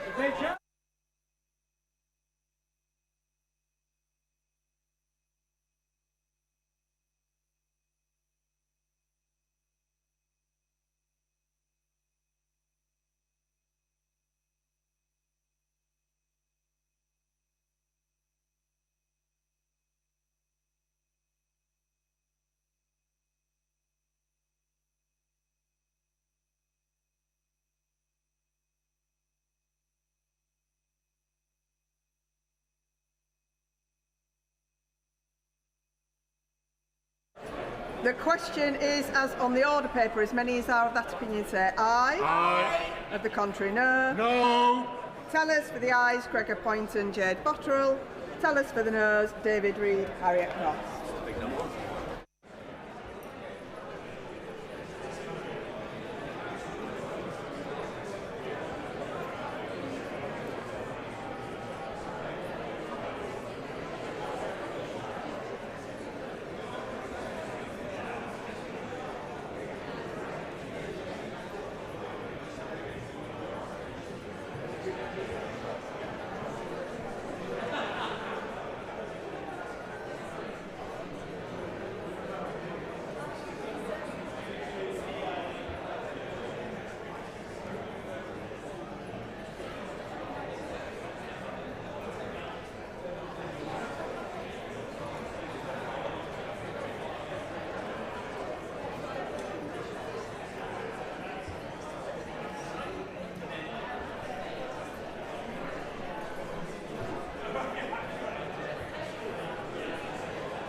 Order, order.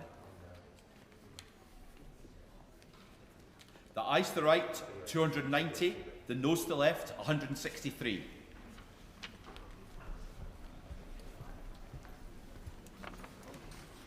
The ayes to the right were 290, the noes to the left were 163. So the ayes have it, the ayes have it. Unlocked.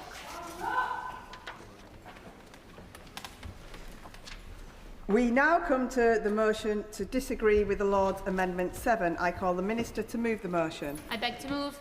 The question is that this House disagrees with the Lords in their Amendment 7. As many as are of that opinion say aye. Aye. Of the contrary, no. I think the ayes have it, the ayes have it. Minister to move that a committee be appointed to draw up reasons. I beg to move that a committee be appointed to draw up reasons to be assigned to the Lords for disagreeing to their amendments. That Alex Davies-Jones, Jake Richards, Phil Brickell, Joe Powell, Melanie Ward, Nick Timothy and Zoe Franklin be members of the committee, that Alex Davies-Jones be the chair of the committee, that 3 be the quorum of the committee, that the committee do withdraw immediately. The question is that a committee be appointed to draw up reasons to be assigned to the Lords for disagreeing to their amendments 1 to 7. That Alex Davies-Jones, Jake Richards, Phil Brickell, Joe Powell, Melanie Ward, Nick Timothy and Zoe Franklin be members of the committee, that Alex Davies-Jones be chair of the committee, that 3 be the quorum of the committee, that the committee do withdraw immediately. As many as are of that opinion say aye. Aye. Of the contrary, no. I think the ayes have it, the ayes have it. That concludes consideration of the Lord's Amendment to the Victims and Courts Bill. I'll give the front benches a few moments to settle.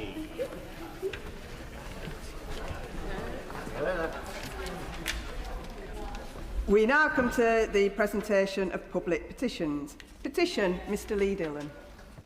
Thank you, Madam Deputy Speaker. Having tabled an EDM, a presentation bill and hosted a Westminster Hall debate on equine road safety, I'm now pleased to be able to submit this petition that declares that horses and riders face significant risk on UK roads due to inadequate enforcement of passing distances and limited driver education. We therefore request that the House of Commons urges the Government to introduce legislation to make the minimum passing speeds and distances for horses in the Highway Code a legal requirement, to require equine safety to feature in all driving theory tests, and to introduce standards for the teaching of equestrian safety in driver education. And the petitioners remain, etc. Yeah.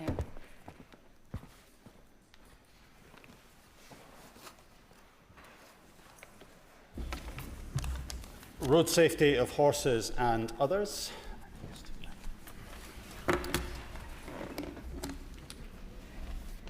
Petition, James Nash. Thank you, Madam Deputy Speaker. From October 2024 onwards, I did my best to engage fully and properly with the assisted dying debate which took place across England and Wales. I met campaigners on both sides of the debate in my constituency of Rushcliffe and did my best to explain to my constituents the conclusions that I came to at all times. Today, I am bringing forward a petition signed by residents from my constituency who tracked me down in the pouring rain while I was door knocking in Keyworth a few weeks ago. Such was their commitment to this cause.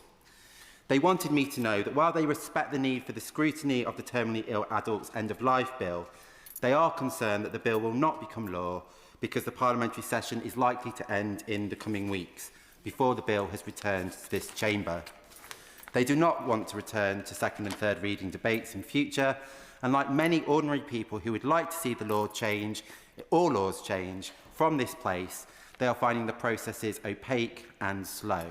Their trust in the system is waning. To that end, Hilary, Joe, Robert, Patricia, Eve, Karen and many other constituents who signed this petition asked whether I would formally put their concerns on the parliamentary record, which I am. The petitioners therefore request that the House of Commons urge the Government to take such actions as are within its power to facilitate the progress of the Terminally Ill Adults End of Life Bill, and the petitioners remain, etc.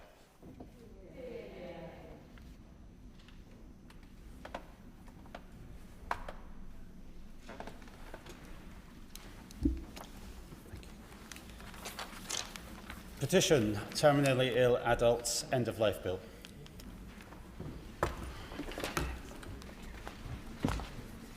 Petition Bell Ribera Addy. Thank you, Madam Deputy Speaker. I rise on this day, the 25th of March, very deliberately, the UN's International Day of Remembrance of the Victims of Slavery in the Transatlantic Slave Trade, the very day a UN resolution formally declaring the transatlantic slave trade a crime against humanity is being debated, a resolution we are yet to confirm that the UK will support. Further to the All-Party Parliamentary Group for African Reparations online petition that has received almost 2,000 signatures, I present this petition on behalf of British residents who are outraged that this government has never issued an unequivocal apology for Britain's central role in African chattel enslavement and colonialism. Expressions of sorrow and regret are not an apology, neither are they befitting of the crimes that were committed or Britain's role in one of the gravest crimes in human history. We cannot begin to address the legacy of this injustice without first having the courage to acknowledge it. Atonement must start with truth. The petitioners therefore request that the House of Commons urge the government to issue a full and meaningful apology on behalf of the UK government for Britain's role in African chattel enslavement and colonisation and establish an all-party Parliamentary Commission of Inquiry for Truth and Reparatory Justice. Yeah.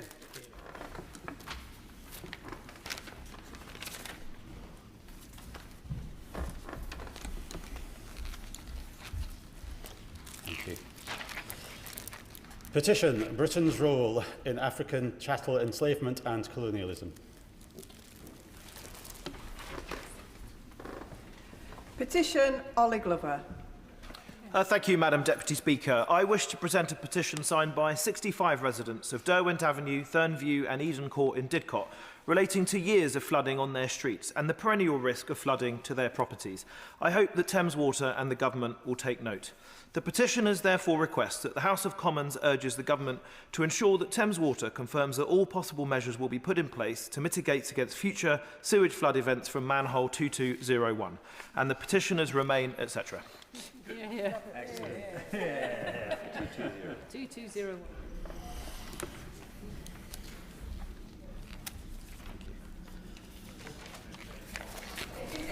Petition flooding in Lady Grove, Didcot. Petition Dave Robertson. Thank you, Madam Deputy Speaker. I'm sure members and right honourable members across the House will agree that one of the best things of this job is working with people in our constituencies who see something that they want to change and want to do something about it.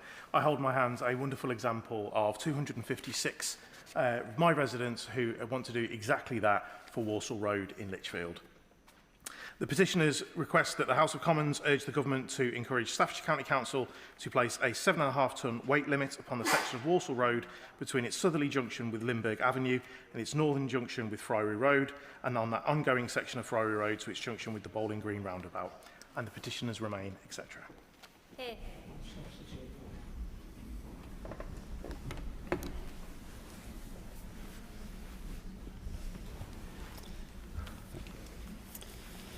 Petition Walsall Road, Lichfield.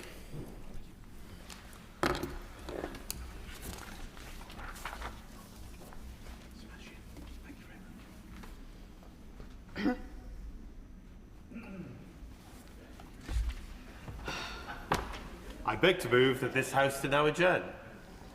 The question is that this House to now adjourn. Rebecca Long-Bailey. Thank you, Madam Deputy Speaker. Now, I nearly wasn't here today. My mum, Una, has been critically ill in hospital, and if you'll indulge me for a few seconds, I just want to thank, from the bottom of my heart, the paramedics and the respiratory nurses who saved her life on Friday night, and the team at the Countess of Chester Hospital who've been working round the clock to make her stable and give us the gift of a bit more time with my mum.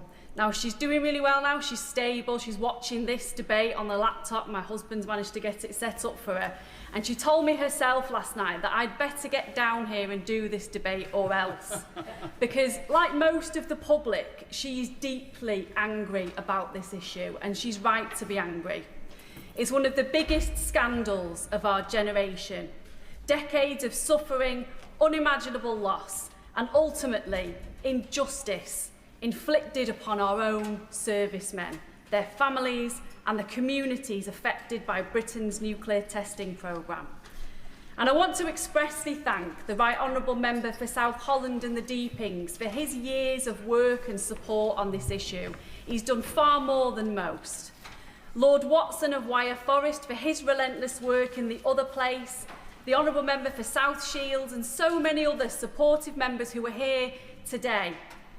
I also want to importantly thank the Nuclear Testing Veterans Campaign team themselves.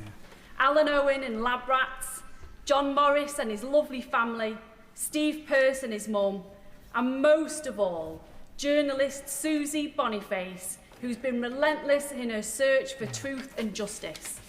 She's never wavered, never given up, and it's because of her groundbreaking search for the truth that I am stood here today to talk to you about the pivotal information that she's recently uncovered. And of course, I also want to thank the Minister and the Defence Secretary for their work and support on this issue so far. But I hope that Susie's recent work will now act as the catalyst for urgent government action. I also want to thank the Speaker for granting this important debate. I know he's long supported the nuclear testing veterans, and I hope that given the gravity of recent developments that I'm about to outline, that he will look favourably on my friend, the Right Honourable Member for South Holland and the Deepings' request for a longer debate on this issue. There are so many members who've contacted us both in the past few days wanting to represent their constituents on this very, very important issue. Am I point with my honourable friend? Yeah, of course I will. I thank my honourable friend for giving way. First, I would like to pay tribute to all those who served in our armed forces as part of the nuclear tests overseas, and those who suffered illness or died prematurely as a result of these tests, as well as the bereaved families and family members who were born with rare disabilities as a result of the radiation our nuclear test veterans faced. I am fortunate enough to have worked closely with some of the nuclear test veterans and families due to the Hillsborough Law campaign, and thank them for their incredible solidarity with the Hillsborough families and survivors. So I ask my honourable friend, who I thank for their outstanding work in trying to gain truth and justice for those test veterans who have been victims of a state cover-up, if she'll join me, the nuclear test veterans and the Lab Rats campaign in calling on the government to deliver the Hillsborough Law in full, without carve-outs for any state institutions, as a matter of urgency to bring justice for our nuclear test veterans and their families. I very much thank the Honourable Member for his intervention and for his hard work and support of the Hillsborough Law campaign over the years. He's done an inordinate amount of work to try and make justice for them a reality, and I know he continues this work on a daily basis. But he's right, injustice is injustice, and for that injustice to be rectified, it only comes with full transparency, and there can't be any carve-outs for sensitive information or otherwise as part of the Hillsborough Law, because that denies justice to those who need it most. Yes, I will. I'm extremely grateful to Honourable Lady for the warm words that she offered, and she gave me too much praise, really. This was a team effort. She's absolutely right, and the veterans deserve most praise, as she said. But our friendship in this place was formed in our joint commitment to those veterans and our shared outrage that over successive governments for decades, information was withheld, withdrawn, even distorted. I know she will speak more about that in the short time we have today, but I do hope we get that longer debate. It deserves that sort of scrutiny from people from across this chamber. My right honourable friend is spot on, and I often refer to him as my partner in crime on this issue and a number of other issues in this House. It definitely demonstrates Parliament working at its very best when we come together on these issues of injustice and try to fight for those who've been affected by it. But he's spot on. We need to have a longer debate in this House on this important issue. The information that I'm about to talk about today is a turning point. It's pivotal, and it should spur on the government of today into taking the necessary action to compensate the victims of this scandal and to give them the inquiry that they so very much deserve. At best, there's been a systemic failure over the years. At worst, there's been a cover-up. But now is the time to implement a full inquiry and uncover the real truth. Because for 70 years, governments of all colours, through the Ministry of Defence, the Atomic Weapons Establishment and successive administrations, have maintained a singular, consistent line that radiation exposure at Christmas Island was negligible, that any contamination was minimal, contained and harmless, and that those who served there were not placed at any meaningful risk. Would my honourable friend give way? Yes. I'm very grateful to my honourable friend, and I just wondered if she'd join with me in commemorating the life and legacy of Alan Dowson, who until very recently was a councillor in my constituency, first elected in 1971, and served as a Labour councillor for most of the intervening years. And when he was 19 years old, he was one of those veterans who observed that on Christmas Island several times. He's talked many times about how you could see the bones in your hands from the level of light that was coming through. And he has campaigned on this issue for so many years, and I just wanted to get his name onto the parliamentary record. Thank you, and full respect to his constituent. I can only imagine what he suffered. Even the tales of serving on Christmas Island and seeing the bones in your hand, that would have a considerable psychological effect on you for the rest of your life. But it's what these men and their families suffered when they came home that was so brutal and so disturbing, because the men knew that they were exposed to radiation. Studies showed that they were subjected to the same level of radiation as clean-up workers at Chernobyl. They suffered cancer after cancer. Many of them died young, and those who were lucky enough to live longer faced miscarriages, a raft of medical problems, and worse, many of their children were born with defects or health issues due to the altered DNA. And today the claim that they suffered no risk is wrong. It's been fundamentally undermined, and that, as I said, is thanks to Susie Boniface's groundbreaking work. A previously undisclosed 2014 Atomic Weapons Establishment report was only released in February of this year after months of resistance, reveals that radiation was, in fact, present across inhabited areas of Christmas Island. Not just in isolated, uninhabited zones, not just in trace amounts, but in the sea, in the fish, in the lagoons, near water sources, and crucially, within the main camp where British personnel lived and worked. And let me be clear about what this means. For decades, the veterans were told that no fallout had been recorded. Families grieving the loss of loved ones, young men like sapper Billy Morris, who died at just 18 from leukemia, were told that there was no link. Courts were told the same, Parliament was told the same, the public was told the same. But this data reveals a very different story. It shows elevated radiation levels in fish, up to 7 times background levels by some measures. It shows contamination in the very food that servicemen were eating regularly. It shows that drinking water sources were potentially exposed. It shows that monitoring systems were incomplete, inconsistent, and in some cases entirely absent. And most damning of all, it shows that many of those living and working in these areas were not even issued with film badges to measure their exposure. So when government ministers stood at this dispatch box over the years and reassured the House that doses were indistinguishable from background radiation, what exactly were those reassurances based on? Because the data was there. The authors of this 2014 report are unequivocal.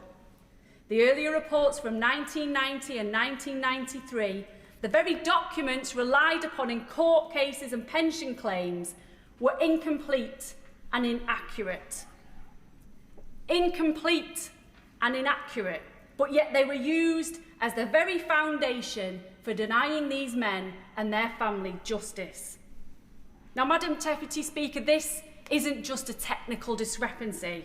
It's not a minor administrative oversight. At best, it's a systemic failure, but at worst, it's a cover-up. Yes. I thank so much my honourable friend for giving way, and I pay tribute to Susie Boniface for the incredible amount of work she's been doing, and all members across the House for this really important work. I was utterly astounded when I read the report and understood that this, even though the reports weren't available until much later, but the evidence has been there since 1957. All right, we have known that there has been readings that I read, double the amount, you said 7 times the amount for this length of time. We know that these people have been exposed, and yet for one reason or another, whether cover-up, whether just through lack of, a systemic kind of good filing system, whatever it is, this information has not come to light. Now, I appreciate that the Prime Minister has given lots of good words of support, and the Minister, Secretary of State for Defence, has also given lots of warm words. But quite frankly, right now, what we need is our heroes, our British veterans, to get the support that they need. Some of them are not going to live much longer, and we absolutely need a 1-year rapid review right now so that they can get the justice that they deserve. It is far too long. Does my honourable friend agree with me that this is a matter of immediate urgency? Thank you, and I thank the Honourable Lady for her intervention. She's been a doughty campaigner on behalf of her own party on this very issue, and I thank her for the work that she's done in this House. But she's right. The veterans aren't asking for special treatment, they're just asking for the truth, and they're asking for justice. Many of these men, if they are lucky enough to still be alive, are in their 80s. Time is running out for them, and they need to see justice now, and that's why it's so important to have the urgent 1-year inquiry, and I'll come on to that point later in my contribution. And I just wanted to go back to Christmas Island and look at the lived reality of those servicemen. The men fished daily, that's known. They ate that fish sometimes every day. They drank desalinated water drawn from a marine environment now known to have been contaminated. They worked in extreme heat, increasing their intake of water and food as you do when you get hot, and therefore increasing the pathways through which radioactive material could enter their bodies. And this is a critical point. Ingested radiation is not the same as background exposure. It doesn't simply pass by. It lodges deep within the body. It decays slowly. It damages tissue. It alters DNA. And governments over the years have long relied on averages, on comparisons to natural background radiation, to sunlight, to medical imaging, for example. But those comparisons are fundamentally flawed because you can step out of sunlight if it's too hot. You can leave a room that's got radon gas in it. You can decline a medical scan if you're worried about it. But you can't remove radioactive particles that have been ingested and embedded deep within your body. And that distinction matters, but it's been completely ignored over the years. And what's equally troubling isn't just the existence of this data, which has been around for decades, but it's the pattern of its concealment. This information could have been disclosed at multiple points. In the 1950s, during the inquest into early deaths, in the 1980s, when the public concern was first intensified, in the 1990 and 1993 reports, in proceedings before the European Court of Human Rights, in High Court cases, in pension appeals, and as recently as 2024 when veterans sought access to their medical records. At every stage, the same narrative was maintained. At every stage, the data was absent. The 2014 report itself warned that the information could challenge the validity of statements made by government and could potentially overturn previous judicial decisions. And yet, instead of it being published, instead of coming clean, it was buried. And Madam Deputy Speaker, we've got to ask ourselves why. Why was a report that raised reasonable doubt not disclosed to the very people whose lives depended on its findings? Why were veterans denied access to that information that could have supported their claims for justice and compensation? Why were the courts allowed to rely on evidence that we now know to be fundamentally flawed? These aren't abstract questions. They go right to the heart of trust between the state and those who serve it.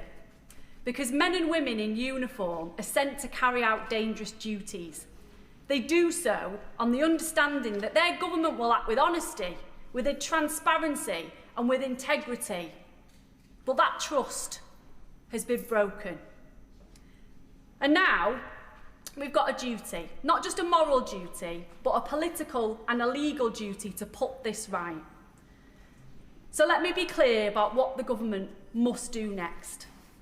First, there must be a full, independent public inquiry into the handling of radiation data from the nuclear testing programme. Not a limited review, not an internal investigation, a full inquiry with the power to compel evidence and testimony. Second, all relevant documents must be declassified and placed in the public domain. No more partial disclosures, no more work in progress justifications. The public interest in transparency far outweighs any institutional discomfort. Third, there must be a comprehensive review of all past legal cases and pension decisions that relied on the 1990 and 1993 reports. Where decisions were made on the basis of incomplete or inaccurate evidence, they must be revisited. And fourth, and most importantly, there must be a fair and just compensation scheme for nuclear testing veterans and their families. And there's a... Yes, I will be. I intervene, well, first of all, to send my love to your mum, simple as that. But the other issue is that we've always emphasised in our debates over the years the urgency because of the age of the victims. What we need to do as well is recognise and make sure any inquiry recognises that this has gone down 2 generations now. And we've met the families, we've met the sons and daughters, we've met the grandchildren who have suffered extreme conditions as a result of, as my honourable friend, right honourable friend said, this has penetrated into the DNA of whole families. So it's not, there is a sense of urgency, but there's got to be a recognition of the significance of this through these 3 generations that we've witnessed. Yeah, my right honourable friend is right, and my mum will be very excited that you've sent her a love. There'll be a pandemonium going on Ward 47 at the moment, I'll tell you.